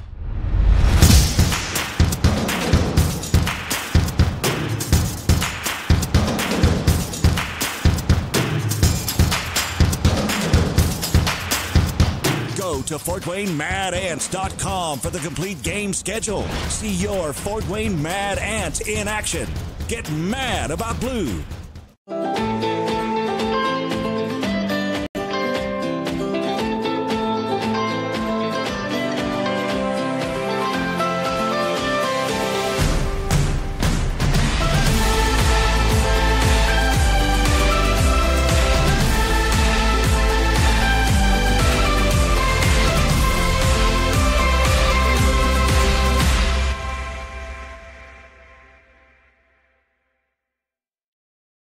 Parkview Sports Medicine, especially since I've been a pro, has been a place where my game has really been able to develop in multiple facets. Injury prevention, maintenance, physical therapy, weightlifting, agility work, all the things that I need to do in order to have an NBA body. This is the place for me to go when I come back home and I need to get a workout in. Always welcome me back with open arms. Parkview Sports Medicine. Game on. Both runners are running, play coming home. From the crucial plays to the highlight of the game to the victory celebration, we are there. Summit City Sports isn't just a business, it's a group of companies investing in the youth of Fort Wayne athletics. It's because of Parkview Sports Medicine, because of Kelly Automotive Group, Indiana Wesleyan University, and Big Eye Fish, that we can produce our broadcast viewed by hundreds of thousands in Northeast Indiana and beyond. Support Summit City Sports. Become a sponsor. Join our winning team.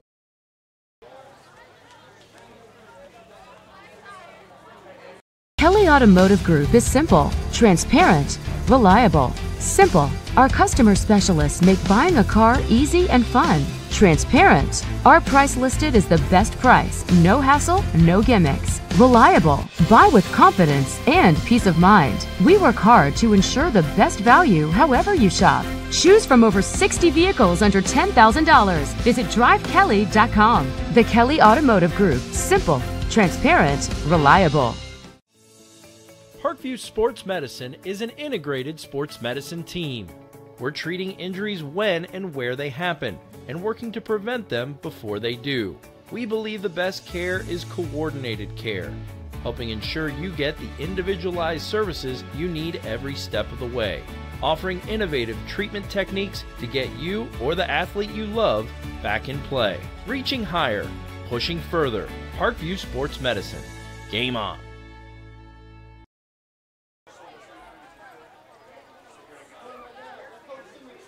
The first time I've been able to do this kind of more complete understanding or view of your body. One of the things that's really important about this is that it's kind of legitimizing us as athletes. Parkview Sports Medicine. Game on. It's the comets. Comets falling from the sky. Comets falling from the sky. Comets falling from the sky. Comets falling from the sky. Comets falling from the sky. Comets falling from the sky. Comets falling from the sky. Comets falling from the sky. Blood flow restriction training is a new treatment technique we're using at Parkview Sports Medicine that helps us stay on the cutting edge. This type of training is not only new to Parkview Sports Medicine, but in physical therapy as a whole. And it's really gaining popularity because it solves one of the fundamental problems that we see in therapy, We have a lot of patients who we can't put a lot of stress through their injured tissue, but we still want them to get stronger and still want them to gain muscle size. Blood flow restriction training uses a specialized piece of equipment, a blood flow restriction cuff that fits around the upper portion of an arm or a leg. Doing that, then it partially restricts, but not totally occludes the blood flow going to the limb. I thought it was gonna hurt, and it does kind of feel weird, but doesn't hurt or anything. I just didn't really know what to expect. Well, you put it on and then you have to lay down and let it calibrate, and it like gets tighter and tighter and tighter. And then after that, get in your position to do your workout, and then press the inflate button and it'll squeeze your leg or your arm. What the research is telling us about training with blood flow restriction is that the buildup of the lactic acid and the metabolic stress that we're putting on these tissues helps you gain strength and muscle size, similar to that of training at high intensity. Compared to like a normal workout, the burn comes like within the third rep, and then the 30-second break in between, there's no like recovery. I can see the difference and feel the difference. It feels a lot more effective than just doing normal exercises. Blood flow restriction training is the perfect tool to solve that fundamental problem. But this is something that you don't see everywhere, and you don't see very many places in Indiana at all. Parkview Sports Medicine. Game on.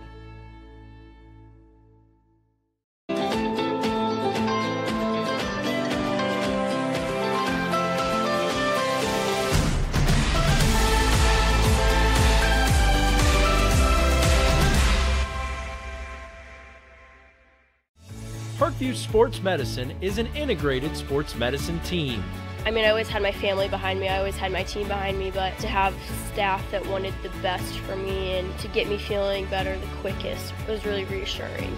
Parkview Sports Medicine. Game on.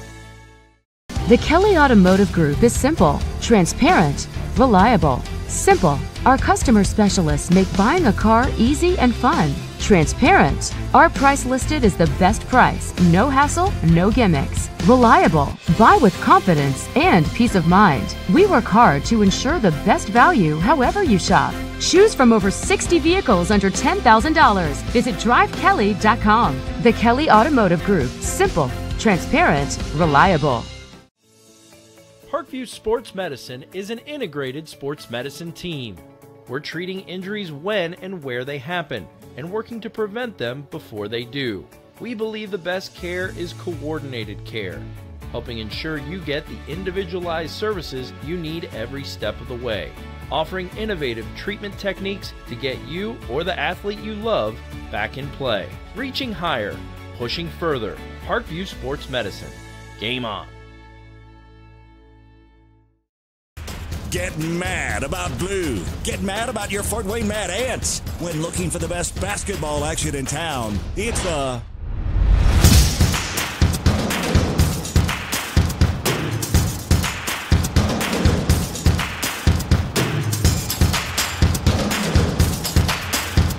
Go to FortWayneMadAnts.com for the complete game schedule. See your Fort Wayne Mad Ant in action. Get mad about blue.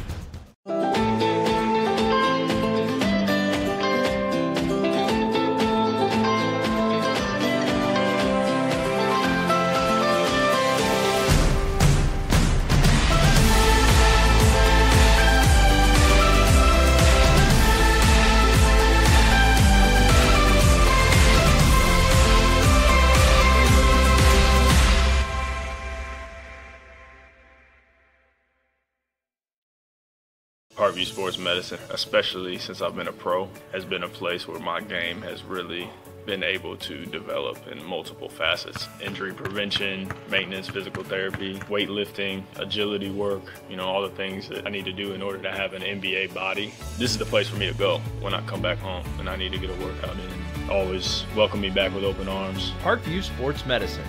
Game on. Both runners are running, play coming home. From the crucial plays to the highlight of the game to the victory celebration, we are there. Summit City Sports isn't just a business, it's a group of companies investing in the youth of Fort Wayne athletics. It's because of Parkview Sports Medicine, because of Kelly Automotive Group, Indiana Wesleyan University, and Big Eye Fish. that we can produce our broadcast viewed by hundreds of thousands in Northeast Indiana and beyond. Support Summit City Sports. Become a sponsor. Join our winning team.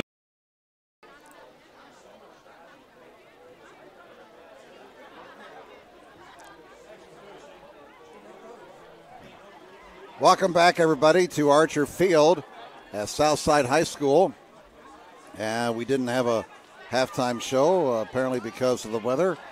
It continues to rain here, and it's been raining points on the Concordia side of the field through the first half. They lead Southside here at halftime 35-0. Well, you know, this week it's been a tough week in Fort Wayne.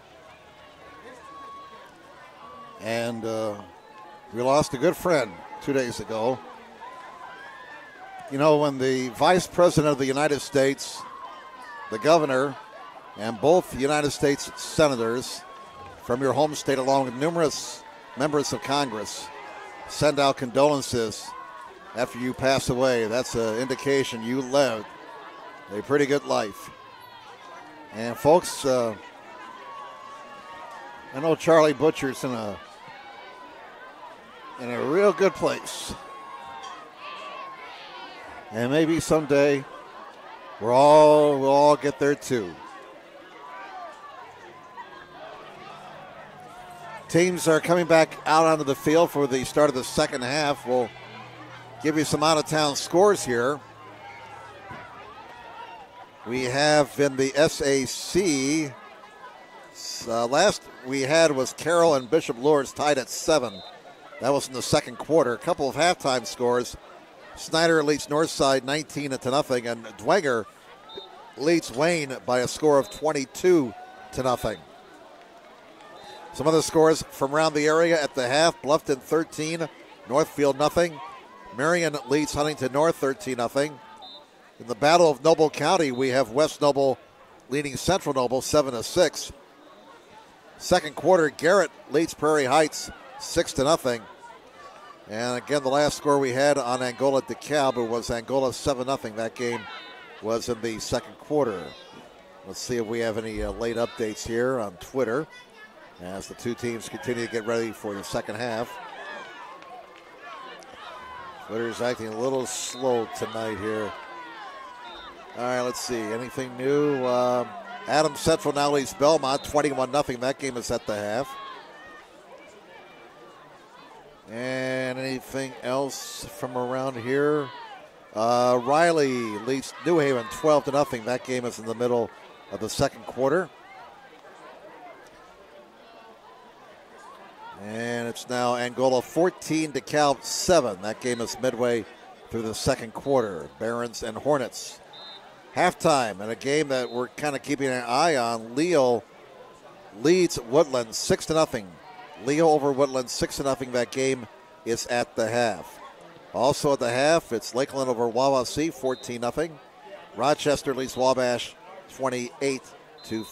Halftime now, Eastside over Heritage 28-0. So that's an update on the out-of-town scores. Parkview Sports Medicine is the area's largest integrated sports medicine team, specialized in serving every level of athlete, no matter if they're trying to get better at what they do or recovering from an injury. Our experts coordinate your care in state-of-the-art facilities in our community. To start your journey, visit us at parkviewsportsmedicine.com. Parkview Sports Medicine, game on. Once again, tonight's broadcast being brought to you by SummitCitySports.com.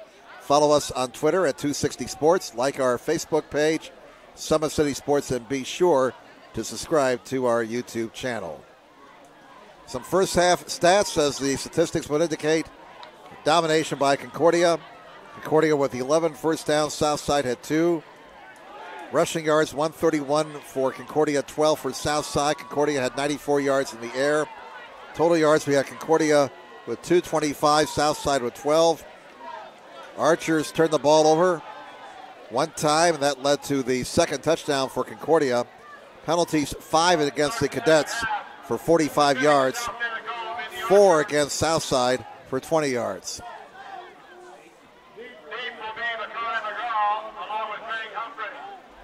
We're getting ready to start the second half, and Southside will get the ball to start the second half.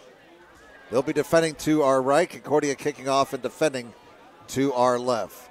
35-0. Cadets with the lead, and with this large lead, we'll wait and see how long Jake Bird stays in at quarterback. Tim Manigault may start substituting here, especially after the first series with the lopsided score. That's a good thing for a coach. If your team gets a big lead, especially during the season, you can get some guys in and take a look at them. Mason Kaczynski ready to kick it off for Concordia. As darkness starts to fall here in Fort Wayne. Rain continues to fall, but thank goodness no lightning in the area. The wind, after kicking up for a bit in the first half, has now settled down and it's calm. Kaczynski really gets a foot into it. Down to about the 10-yard line, it's fumbled. And looking for running room to the near side, to the 30, to the 40, a nice return. And that's what Southside needed. And the young man who returned the ball for Southside is shaken up here along the near side, and we got too many players surrounding him. We cannot see who it is. We are told it's McGraw, number 15. That may have been a situation where he fell on the ball and got the wind knocked out. Bakari McGraw, 5'9", 155 senior, number 15.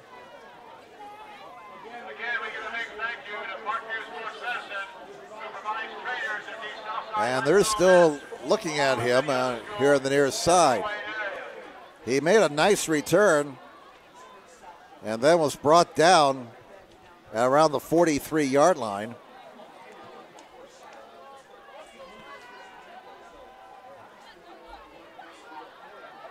At Parkview Sports Medicine, it's game on. We serve every level of athlete with our integrated sports medicine team, including the region's only specialized athletic rehab. Learn more about our services by logging on to parkviewsportsmedicine.com. Big Eyed Fish has been around the Northeast Indiana area for generations. Like their Facebook pages for updated promotions. Enjoy the best fish in Fort Wayne in a family-friendly environment at Big Eyed Fish. The world is waiting for you to make a difference in a way that only you can. Discover your strengths at Indiana Wesleyan University's residential campus in Marion, Indiana. Visit indwes.edu. Called to learn more about becoming an IWU Wildcat. Kelly Automotive Group, Indiana's #1 automotive group, with the over 1,000 new vehicles and 500 pre-owned vehicles to choose from. Visit drivekelly.com. Simple, transparent, and reliable. All right, looks like we're ready to resume play now. Southside with their best field position of the night. 1st and 10 from their own 41-yard line. Just underway here in the second half. And Concordia leads 35-0. Jackson hands it off. And some spark in that Southside offense. They got 6 yards on that play. And that was Greg Humphrey who carried the ball. His line driving the white shirts back. That was not the case in the first half. Humphrey picking up 6 yards right there. 2nd down and 4 for the Archers at their own 47-yard line. Jackson hands it off, and that ball, was that a fumble? And it's a fumble, and it's Tristan Chambers who recovers it for Concordia. Tristan Chambers, 6'1", 285, senior defensive tackle. And there's the second turnover of the night for Southside. This cadet defense, we mentioned in the first half how tough they were last year with 3 shutouts. Well, the way things are going, they could start 2018 with a goose egg on the opponent's side. another short field for Concordia. 1st and 10 for the Cadets at the Archer 46-yard line. Bird is still in there, a quarterback. 3 receivers on the left, 1 on the near side. Amir Drew, the running back. He's got the football. And Drew drags a couple of guys with him across the 40 to the 39-yard line. Drew has been running hard all night long. That gives him 66 yards on 9 carries unofficially. He'll spot him down at the 39 of Southside. And with his wet ball and a 35-0 lead, I would imagine we'll have a lot of running in this second half. Let's see. It looks like it's still raining, although it's lightened up. We do see some clear skies out to the north and out to the south as well now. 2nd down and 3. I'm no Greg Schaub. I'm just trying to tell you what it's doing out here. Oh, there goes Drew. Look at him go. Down to the 20-yard line. 19 more yards as he's getting close to 100 yards for the night. 1st down for Concordia as again they are matriculating the ball down the field. Ball be spotted. Let's see what they're going to put it down at. Yard line markers are getting hard to see. They'll put it down, they say at the 21. All right, that works for us. We'll call it the 21-yard line. 1st down for Concordia. Looking to build their lead as we have 9:50 to go in the 3rd quarter. Bird wants it all. Bit of a wounded duck on that pass. Looked like it may have slipped out of his hands. It was intended for Brandon Davis, incomplete. That was Bird's 19th pass of the night. He has 3 touchdown passes in this game. 2 of them to Kamari Anderson-Drew. The other to Jalen Vanderbosch. So 2nd down and 10 at the 21-yard line for Concordia. Clock is stopped with 9:47 to go in the 3rd quarter. 35-0 Concordia lead. 2 receivers on each side. Option. It's Drew in some trouble. Gets away, but I don't think he got back to the line of scrimmage. He did not. And they are crediting the tackle.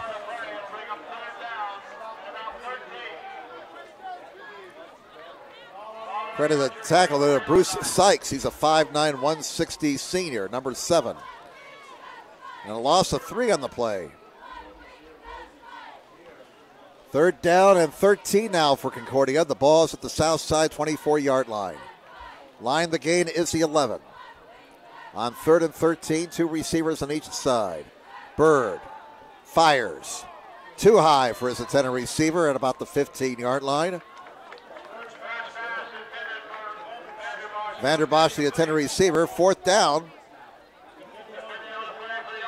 And what did the Cadets want to do here on 4th and 13 from the 24 of Southside? Well, go for it. They're in 4-down territory here. Really nothing to lose if you don't get it. Exactly 9 minutes to play in the 3rd quarter. 35-0 Concordia. 4th and 13 from the 24. Again, the line the gain is the 11. 2 receivers on each side. Bird looking. Wants it all here on the near side. Into traffic. Incomplete. Intended for Kamari Anderson-Drew, but he drew double coverage. And the Southside Archer defense gets a stop. Southside takes over at their own 24-yard line.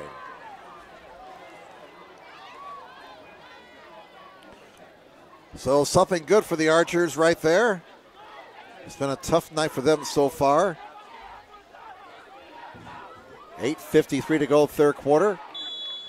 Jim Measle here, along with our producer, cameraman, Sean Boswell. Glad you're with us on this Friday night, the opening night of the high school football season in Indiana. On 1st down, here's a pitch to the man in motion. And that play is in trouble. And the ball came loose. Humphrey, the ball carrier. Boy, I thought that ball came loose, but they blew the play dead. And they're going to mark the forward progress 1 yard behind the line of scrimmage. So it's a 1 yard loss. Second down and 11 for Southside. The ball is spotted at the 22 of the Archers.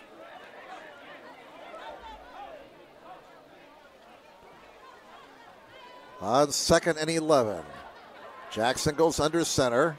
Wings on each side. Jackson over the middle. Too high for his intended receiver.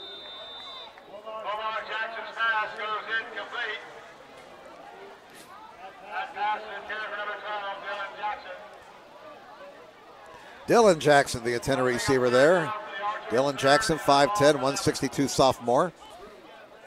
So that brings up third down and 11 for Southside. Trying to avoid being shut out by Concordia for a second straight year. Third and 11 for the Archers at their own 22-yard line. Line the gain is the 33, it looks like. On third down, Jackson back, looking, scrambling, and throwing. It's going to be batted in the air, incomplete and nearly intercepted. Making the defensive play was Cameron Johnson, number 15 for Concordia, 6 foot 160 sophomore. So fourth down, and the Archers have to kick the ball away once again. 7:52 to go in the third quarter. 35-0 Concordia. Light rain falling now here at Southside. Not as heavy as it was earlier. We did have a rather heavy shower, I guess you can call it, in the first half. Of course, around 5:30, it was storming pretty good down here on the south side of Fort Wayne. A high, short punt takes an Archer bounce, and it rolls dead at the south side 42-yard line. We drove up Calhoun to the school here about 5:15. The lights were on. That's how dank it was. The lights were on when we got here. It was raining, and then we came up to the press box, and along about 5:30, well, it kept raining hard, and then the thunder came in, and the lightning said, hello, here we are. Bang, boom, bang, boom. And it finally let up about 5:45, just a few minutes before the teams came out to start warming up. So I guess it was pretty good timing. The storm came through here during the 5 o'clock hour. On first down, it's Hudson carrying the ball. And Hudson is across the 40 to the 38-yard line. This Concordia offense has been balanced all night long.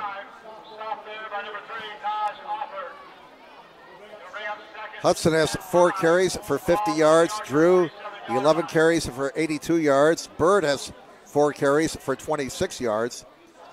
So they have 19 plays on the ground, 21 passes. 21 passes, 19 rushes. That's a pretty balanced offensive night right there for Concordia. Second down and 5 as we come down to 7 minutes to play in the third quarter. Second and 5 from the south side at 37. Bird still in there at quarterback. And they'll run it again. It's Hudson. And Hudson bangs his way down to the 35-yard line. Nothing too subtle there about that play. He gets 2 more yards. Jackson making the tackle for Southside. 6.5 minutes to go in the third quarter. 35-0 favor Concordia. And it's third down and 3 for the Cadets at the Southside 35-yard line.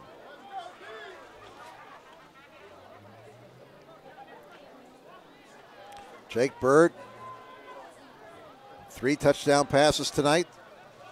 Line the gain is the 32 on 3rd and 3. Bad snap, and Bird has to cover up. So a misstep by the Concordia offense.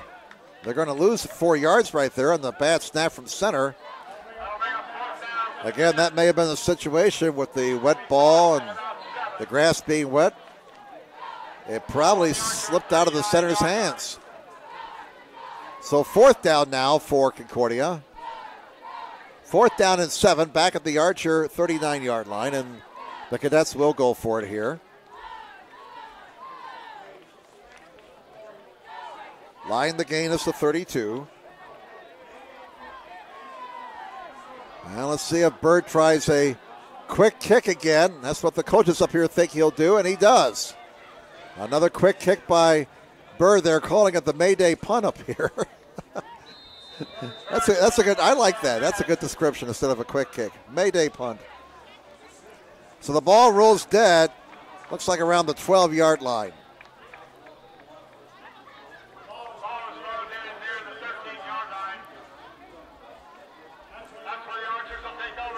Checking to see if there's anything new on the board here. Out of town. Let's see. Southern Wells leads Fremont 23-0 at the half. East Noble leads Plymouth 7-0 at the half. 5:43 to go, third quarter. Here it's Concordia 35, Southside nothing. First down for the Archers at their own 12. And they'll run it off the left side for about a yard. Dunbar is set to be the ball carrier. He got about a yard. That brings up 2nd down and 9 for the Southside Archers. Ball will be spotted at the 15-yard line. So the drive is starting at the 14 for the Archers.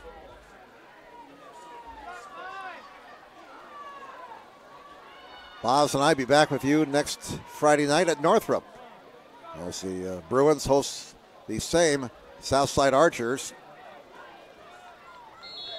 Southside keeping the ball on the ground.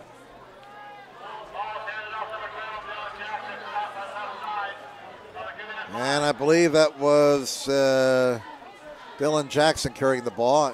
Again, it's hard to pick out these numbers. It's pretty much impossible now at this time of the night.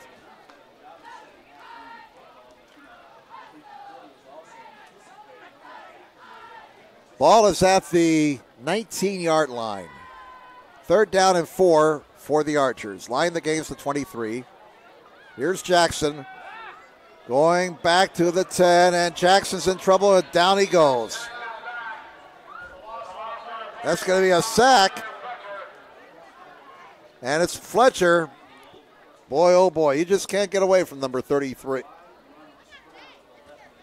Liam Fletcher, he had 7.5 sacks last season. He got a sack right there. And a lot of yardage lost by the Archers on that play. So the ball is back, it looks like at the 10. 4th down and 14. Aquino in punt formation.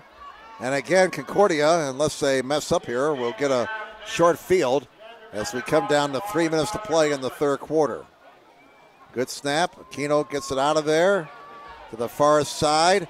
And Grossman fumbles it as he tried to catch it on the run. He's out of bounds on the far side at around the 32-yard line. So Concordia goes back on offense, leading 35-0. We've had no scoring here in the second half. 35-0 was the score here at halftime. At Parkview Sports Medicine, it's game on. They serve every level of athlete with their integrated sports medicine team, including the region's only specialized athletic rehab. Learn more about their services by logging on to parkviewsportsmedicine.com. Jim Measle along with Sean Boswell, our producer, cameraman tonight. First down for Concordia. The ball is at the south side 30-yard line. Another short field for the Cadets. They've had tremendous field position all night long. A running play. And the ball carrier was Amir Drew.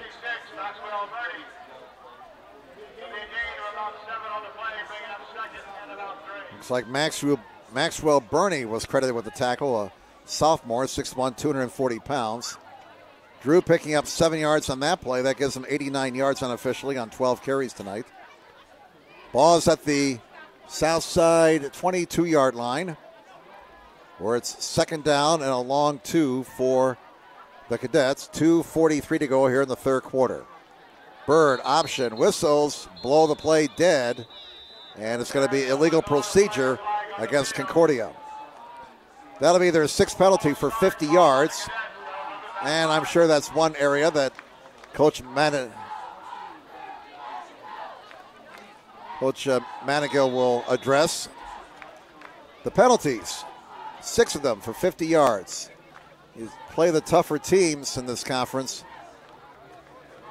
You just, especially, you play the Snyders and the bigger schools, you just cannot afford to shoot yourself in the foot. 1:50 to go in the third quarter. Play clock is down to 0, and Concordia forced to burn a timeout. So we'll step aside with 1:43 left in the third quarter.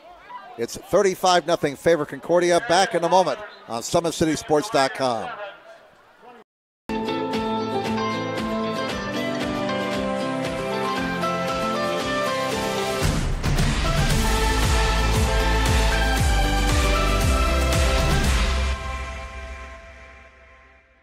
This is the first time I've been able to do this kind of more complete understanding or view of your body. One of the things that's really important about this is that it's kind of legitimizing us as athletes. Parkview Sports Medicine. Game on. The Kelly Automotive Group is simple, transparent, reliable. Simple. Our customer specialists make buying a car easy and fun. Transparent. Our price listed is the best price. No hassle, no gimmicks. Reliable. Buy with confidence and peace of mind. We work hard to ensure the best value however you shop. Choose from over 60 vehicles under $10,000. Visit drivekelly.com. The Kelly Automotive Group. Simple, transparent, All right, out of town, first quarter, a game that started late because of the weather. Northrop and Homestead now tied at 7. Cam Rogers tying the game for Homestead on a fumble recovery. Back to the action here on second down. Here's a pass that's incomplete as Bird scrambled to his right. That brings up third down now. Well, a small victory for Southside. Despite the lopsided score, they've kept Concordia off the scoreboard so far here in the second half. Third down and 7 for Concordia. The ball's at the Southside 32-yard line. 1:36 to go in the third quarter. Line to gain. Looks like it's the 25. And it's going to be Drew for the first down and more. Drew's inside the 10. And he's down to about the 5.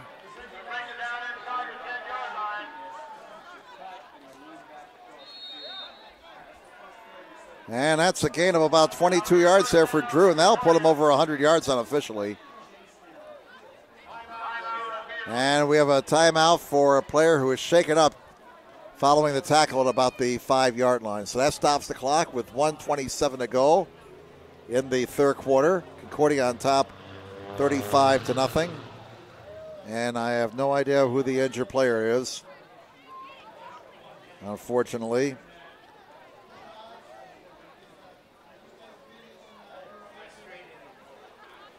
See if we got any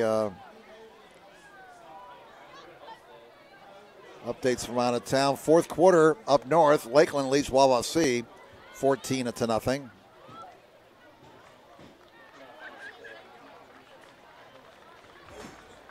Southern Wells leads Fremont 23-0 at the half. The player who was shaken up is coming off the field and appears to be okay.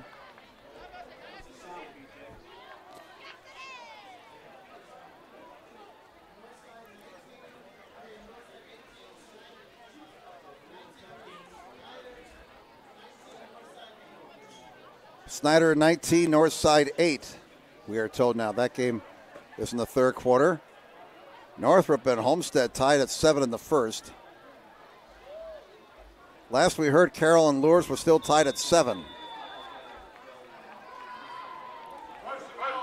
First and goal at the 5-yard line now. Late in the third quarter, we got a minute 25 remaining in the third quarter. First and goal from the 5 for Concordia.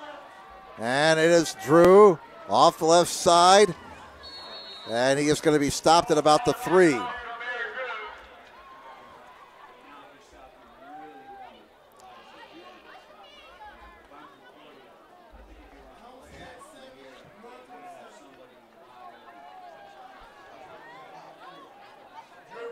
Looks like the ball be at the 1. Again, with the lights and the rain and the lines of the field being obliterated by the rain. We had to depend on the scoreboard here. So it's at the 1, second and goal for Concordia. They'll probably keep it on the ground here. Look for Drew to get it. And it is Drew. Follows his blockers off the right side and into the end zone for a Cadet touchdown. Give that man 6 more points. And Drew gets his second touchdown of the night with 28 seconds to go in the third quarter. And that's the first touchdown of the second half for the Cadets. Again, they got a short field to work with. That's been pretty much the case all night long. Mason Kaczynski is on to try and make it 6 out of 6 on PATs tonight. And he does. So we got a new score on the board. Concordia 42, Southside nothing with 28 seconds to go in the third quarter. We'll keep it here since we're so close to the end of the quarter. Once again, tonight's broadcast being brought to you by SummitCitySports.com. Follow us on Twitter at 260 Sports. Like our Facebook page, Summit City Sports, and be sure to subscribe to our YouTube channel. Lourdes now leads Carroll 14-7 with 8:57 to go in the third quarter. Kanapke to Presley on that touchdown for the Knights. That's at Knights Field, 14-7. Sorry, Sean. 14-7 Lourdes over Carroll in the third. East Side leads Heritage 46-0 in the third. Blazers on their way to an opening night win. Lakeland 22-0 over Wawasee. That's midway through the fourth. Lakers looking to win on opening night, and they're well on their way to doing that.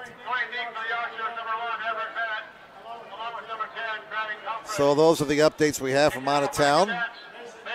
That Lourdes Carroll game, as they say in England, is a real cracker. 28 seconds to go. Mason Kaczynski will be kicking off again for Concordia. He's been pretty busy tonight. 42-0 favor the Cadets over the Southside Archers.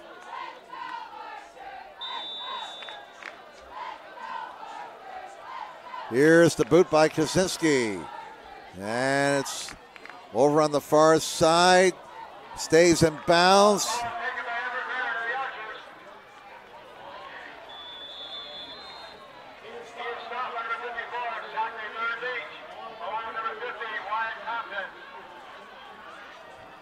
Well, your guess is as good as mine right now as to who returned that kick for Southside.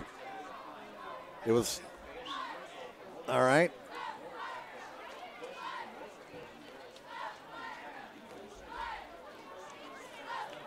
So that was Merritt Everett. Merritt Everett returned that kick, 6'2", 176 senior. So 22 seconds to go in the third quarter. Concordia on top, 42-0. Southside again starting deep in their own territory, this time at the Archers 11. And the ball carrier is Dunbar.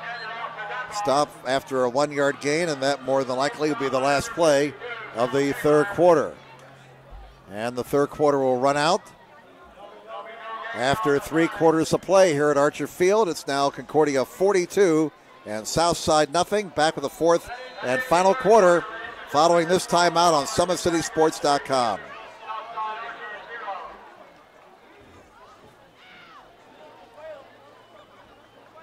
Tigers are running. Play coming home. From the crucial plays to the highlight of the game to the victory celebration, we are there. Summit City Sports isn't just a business.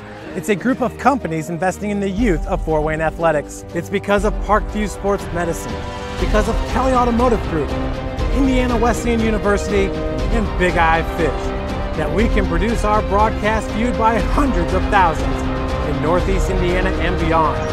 Support Summit City Sports. Become a sponsor. Join our winning team today. And welcome back, everybody. Jim Mezo here, along with our producer and cameraman, Sean Boswell. We get ready to start the fourth quarter. The Concordia Cadets in command all night long, leading by a score of 42-0. Very impressive opening victory here for the Cadets. They look to be a team that could possibly contend in the SAC, and come tournament time in Class 3A, they definitely have the talent to make a deep run into the month of November.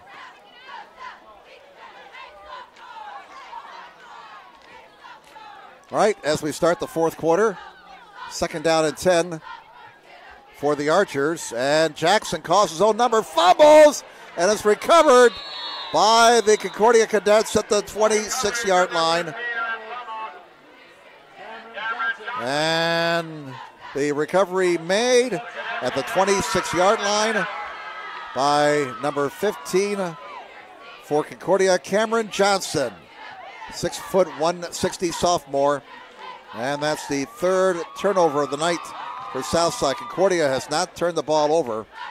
As we start the fourth quarter, we see a lot of clean jerseys out there for Concordia, as Coach Menego now going to his bench with a 42-0 lead. And we're going to get a timeout taken here by Southside.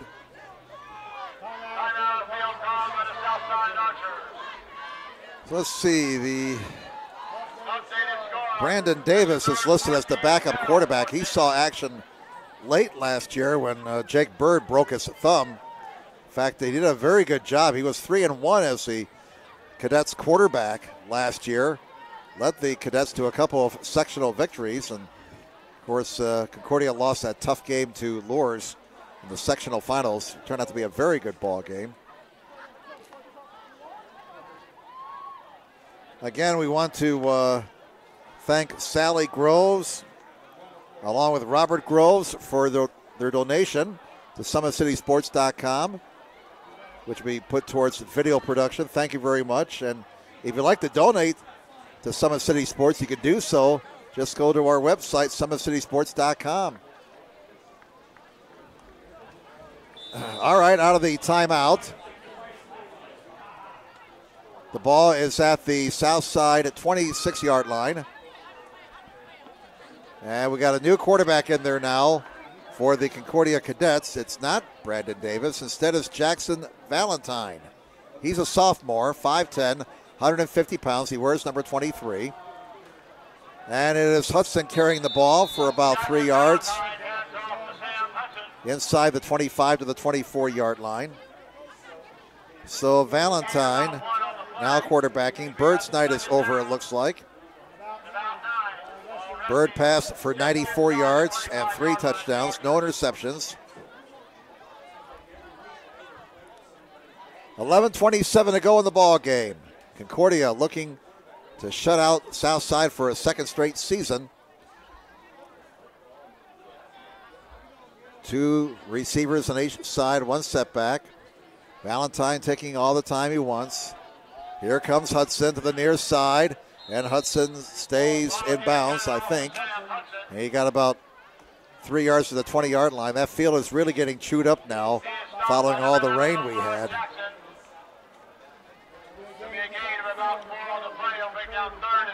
I bring up 3rd down. We'll call it 5 for Concordia, as the ball is at the south side 21-yard line. Now, we were talking at a halftime about running clocks in the second half. That's not the case in Indiana. Not yet. It's been talked about. But we still have to stop time when we have lopsided games like this. in Indiana. That's not the case in Michigan and Ohio. Valentine sets up a screen. Beautifully set up. And that's going to be a first down for Concordia.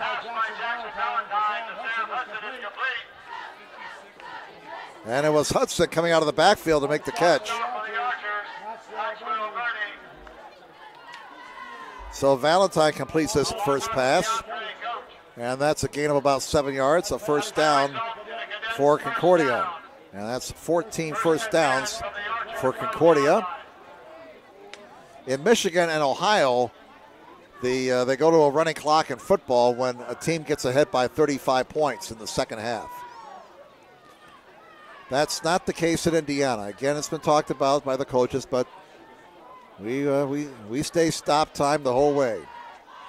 Valentine in some trouble as there was a busted play there, and Valentine is dropped for a loss at the 15-yard line.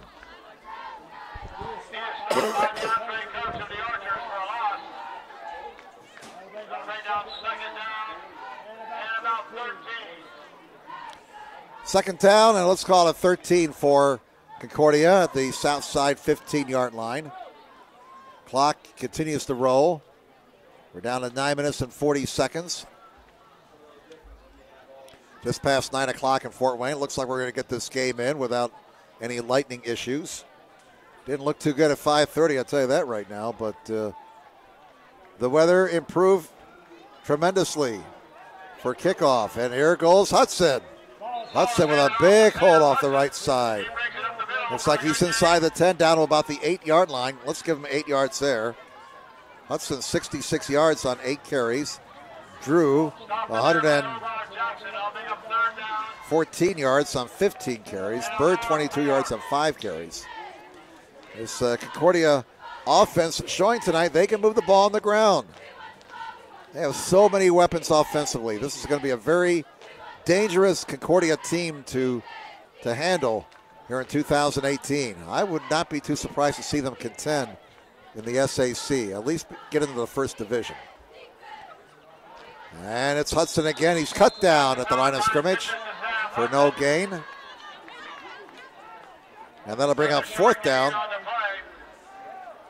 Fourth down, we'll call it 3 for Concordia. The ball's at the south side 8. As we go down to 8 minutes and 23 seconds left in the game.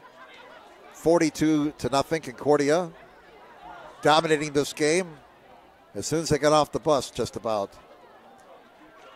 They scored in their first 4 possessions. They got off to a real good start tonight, unlike last year when they struggled in the first half against Southside and only led 6-0 at the half. 2 receivers on each side. Valentine's going to throw. Got a man. And it's incomplete. Pass was too low on the far side.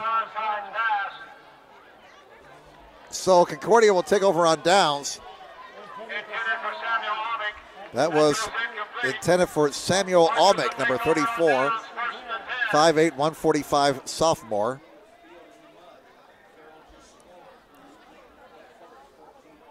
Woo, Carroll and Lures have now tied at 14 all late in the fourth quarter. Boss, are you trying to catch the game on your app now? I want to see you try and watch the game on your smartphone and run the camera at the same time. Now that'd be really something. Talk about a multitasker. So a 14-14 tie in Niceville. I understand it's a mud bath down there tonight. I tell you what, there's going to be some groundkeepers who will have their work cut out for them tonight or next week after all the rain we had tonight and the games. Southside late getting a guy off, and they're forced to burn a timeout. So let's step aside with 7:56 to go. Concordia leads at 42-0. Back with more in just a moment on SummitCitySports.com.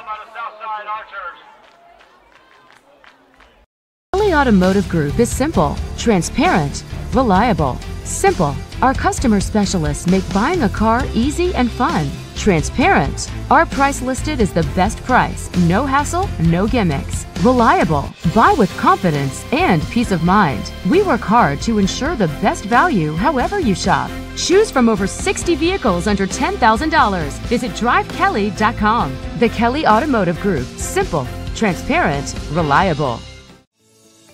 Parkview Sports Medicine is an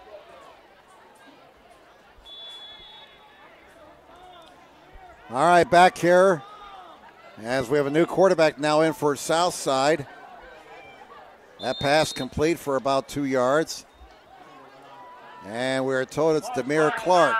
Demir Clark, number 9, is quarterbacking Southside now. He's a 5'8", 154 junior. And got a couple of yards in that pass. So second down, Homestead has gone ahead now over Northrop, 14-7. Cam Rogers, an 18-yard touchdown run for the Spartans. 7:46 to go. Clark's pass is caught on the far side and just short of the first down.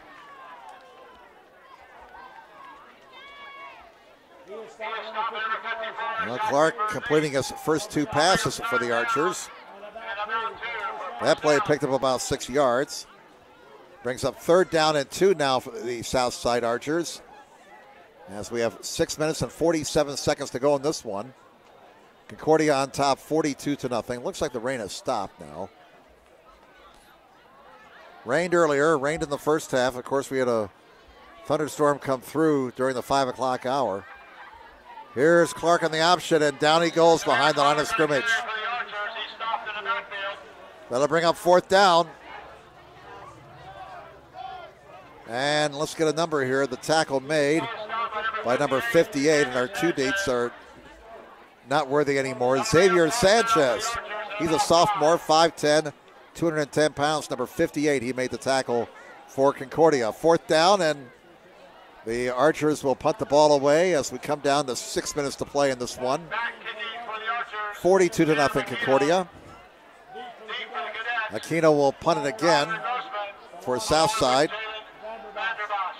Vanderbosch and Grossman back deep for Concordia. A line drive.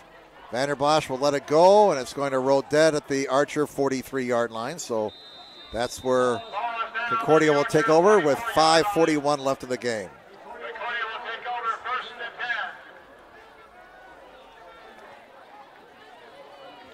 Again, Homestead goes up 14-0. Cam Rogers, his 2nd touchdown of the night. 1 on offense, 1 on defense. And Leo has beaten Woodland. Final score, Leo 6, Woodland 0. So a big win there for the Lions over a team that just barely missed winning a state championship last year. Big win for the Lions. Okay, first down for Concordia at the Southside 43-yard line. Both teams have gone to their backup quarterbacks, and that running play goes nowhere. In fact, they lost a couple of yards. The ball carrier was number 43, and we got to go to the roster. Gagline, the ball carrier. Man, a 5'8", 155 sophomore.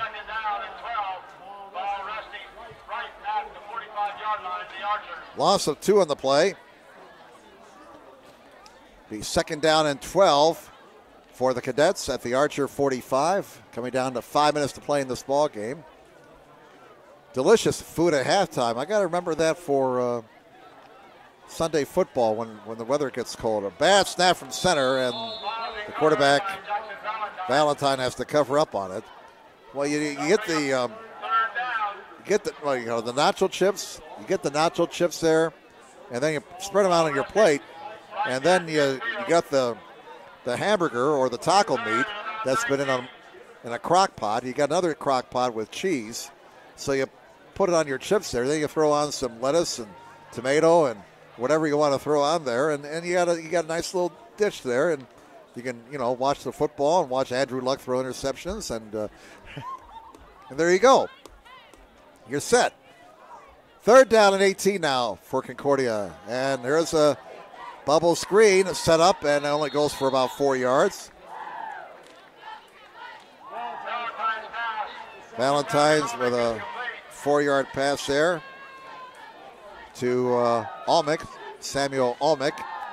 And again, some of these substitutes in the game are our two deeps are pretty much worthless because they got a lot of guys in there that normally play in the JV games.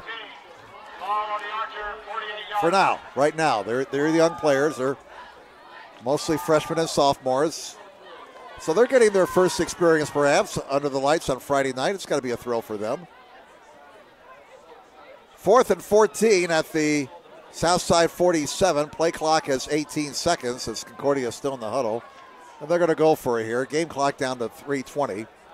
42-0 favor Concordia. They're up 35-0 at the half. Line the gain is to 33. And here's Valentine throwing, and it's incomplete, and that's going to bring up a change of possession. Southside will get their best field position of the night. They're close to getting into Concordia territory for the first time in this game. Archers will take over at their own 48 with 3:08 left in the ball game.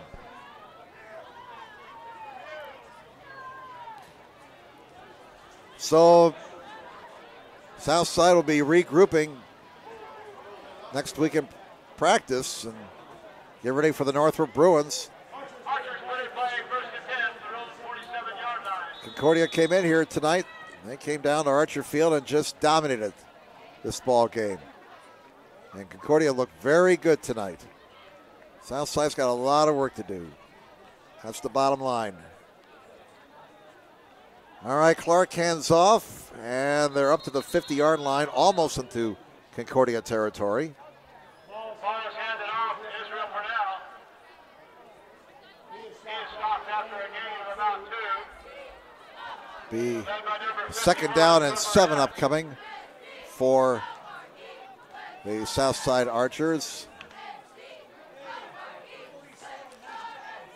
Israel Purnell, the ball carrier, number 23, 5'10", 165 senior. On second down, quarterback keeps it and gets the first down to the 43-yard line. Nice run there by the quarterback, Clark, and Southside is into Concordia territory for the first time tonight. 2:26 left in the game.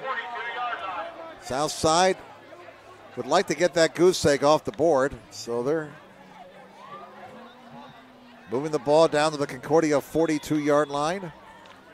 Playing for pride right now. It's kind of tough, especially if you're Southside, down 42-0, and it's rainy or wet, and it feels sloppy, but you still want to go out there and play hard. On the option, Clark fumbles the ball. And he falls on it, I do believe, back at the 45-yard line, a loss of 3.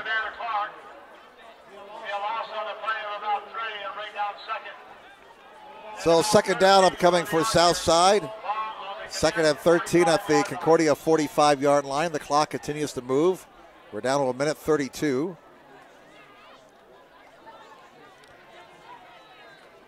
And you know that Concordia defense, even though they're mostly second and third stringers, they want to preserve the shutout. Down to 1:18 now. Second down and 13 at the Concordia 45. Here is Clark. And he throws one, and it's incomplete.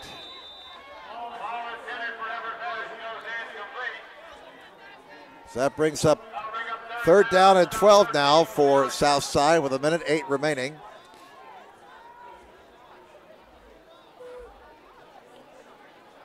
We'll have a wrap-up of the game when the final East Noble now extends their lead over Plymouth 10-6. That game is in the third.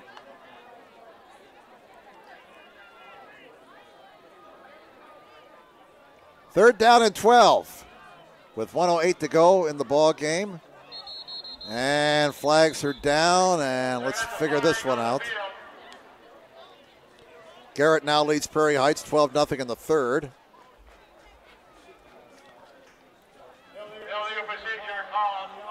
The illegal procedure, false start against Southside. That's their 5th penalty for 25 yards. Lakeland leads Wawasee 28-7 late in the fourth. So that one is in the win column for the Lakers. And Carroll leads 20-14 now in the third quarter over Lours.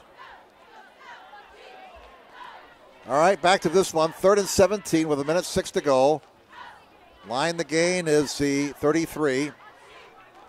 Here's Clark throwing, and it's caught and dropped.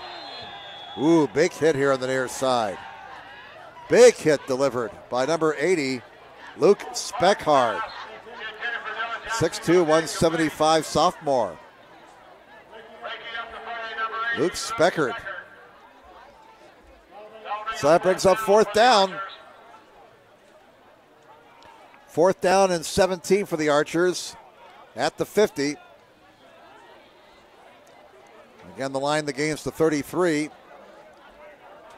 Well, Luke Speckhard, he really delivered a big-time hit there.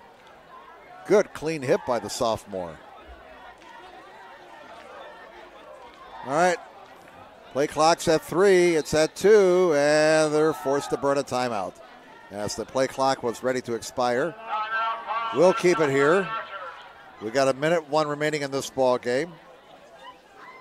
Our thanks again to all of our sponsors: Parkview Sports Medicine, Kelly Automotive Group, Indiana Wesleyan University, Big Eyed Fish, Fort Wayne Comets, Fort Wayne Mad Ants. We still have room for you if you want to sponsor. Plenty of games left in this football season and all throughout the school year. So give Jeff a call next week sometime, and we'd like to get you on the broadcast here on SummitCitySports.com. If you'd like to make a donation, just go to SummitCitySports.com. You can do that too. 4th down and 17. Play action pass. And it is going to be caught near a 1st down. The catch made by Caleb Aquino. He's a 6'1", 170 senior. They're right at the 1st down marker. 54 seconds to go. Are they going to have to measure here? The ball is right at the 33-yard line, and I think they're going to have to measure.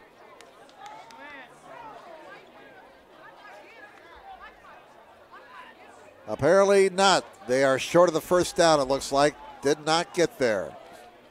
No measurement is needed. The Cadets will take over at their own 33-yard line. 1st down. Close but no cigar for Southside there.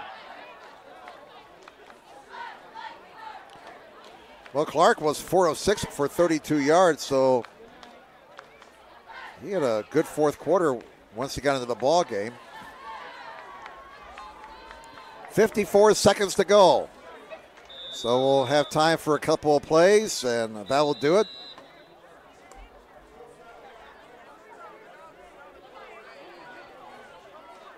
We'll take a knee here. The quarterback for Concordia is in the victory formation. That's their backup quarterback, Valentine. He's running the play clock down, takes the knee, and let's see if they'll have to snap it one more time here. Doesn't look like it. They're in no hurry to spot the ball. And they're lining up to shake hands, and that's going to do it. That's all there is. There ain't no more. An impressive opening night victory for the Concordia Cadets as they defeat the Southside Archers 42-0. Let's take this final break. We'll come back with a final recap in just a moment on SummitCitySports.com.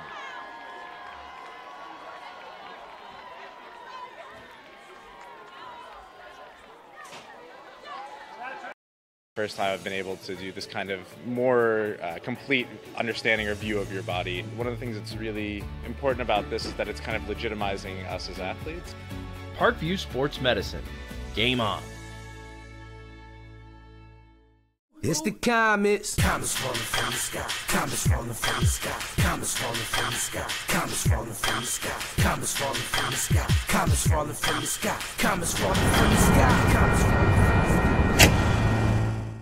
Blood flow restriction training is a new treatment technique we're using at Parkview Sports Medicine that helps us stay on the cutting edge. This type of training is not only new to Parkview Sports Medicine, but in physical therapy as a whole. And it's really gaining popularity because it solves one of the fundamental problems that we see in therapy, We have a lot of patients who we can't put a lot of stress through their injured tissue, but we still want them to get stronger and still want them to gain muscle size. Blood flow restriction training uses a specialized piece of equipment, a blood flow restriction cuff that fits around the upper portion of an arm or a leg.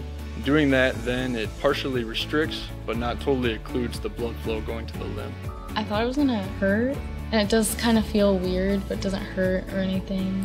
I just didn't really know what to expect. Well, you put it on and then you have to lay down and let it calibrate, and it gets tighter and tighter and tighter. And then after that, get in your position to do your workout, and then press the inflate button and it'll squeeze your leg or your arm. What the research is telling us about training with blood flow restriction is that the buildup of the lactic acid and the metabolic stress that we're putting on these tissues helps you gain strength and muscle size, similar to that of training at high intensity. Compared to a normal workout, the burn comes within the third rep, and then the 30-second break in between, there's no recovery. I can see the difference and feel the difference. It feels a lot more effective than just doing normal exercises. Blood flow restriction training is the perfect tool to solve that fundamental problem. But this is something that you don't see everywhere, and you don't see very many places in Indiana at all. Parkview Sports Medicine. Game on.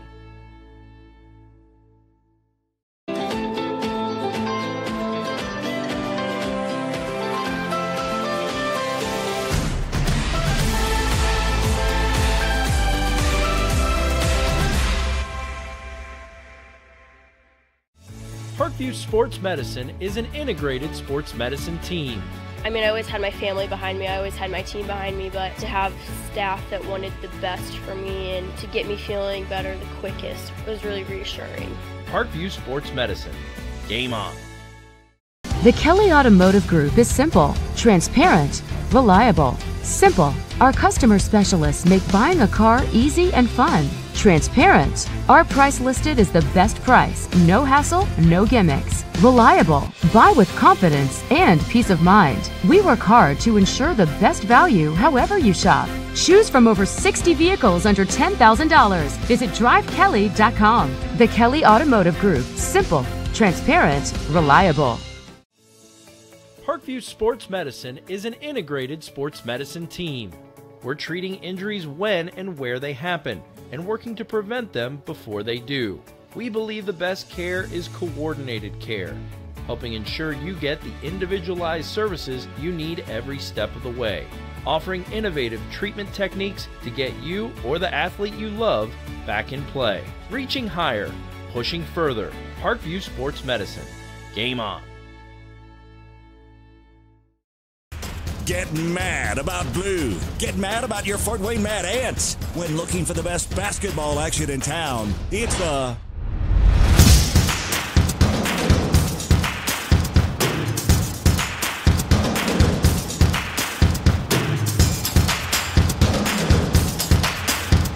Go to FortWayneMadAnts.com for the complete game schedule. See your Fort Wayne Mad Ants in action. Get mad about blue.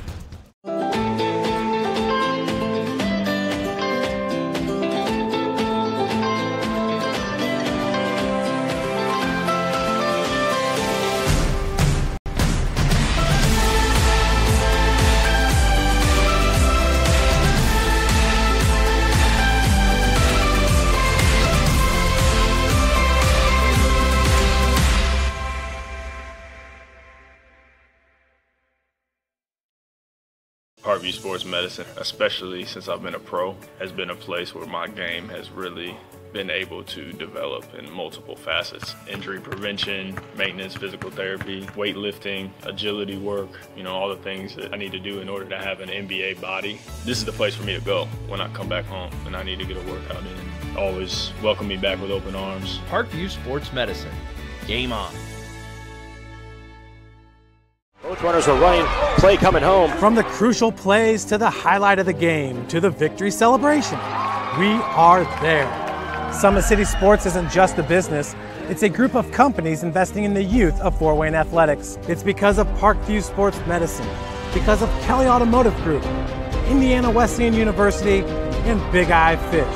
that we can produce our broadcast viewed by hundreds of thousands in Northeast Indiana and beyond.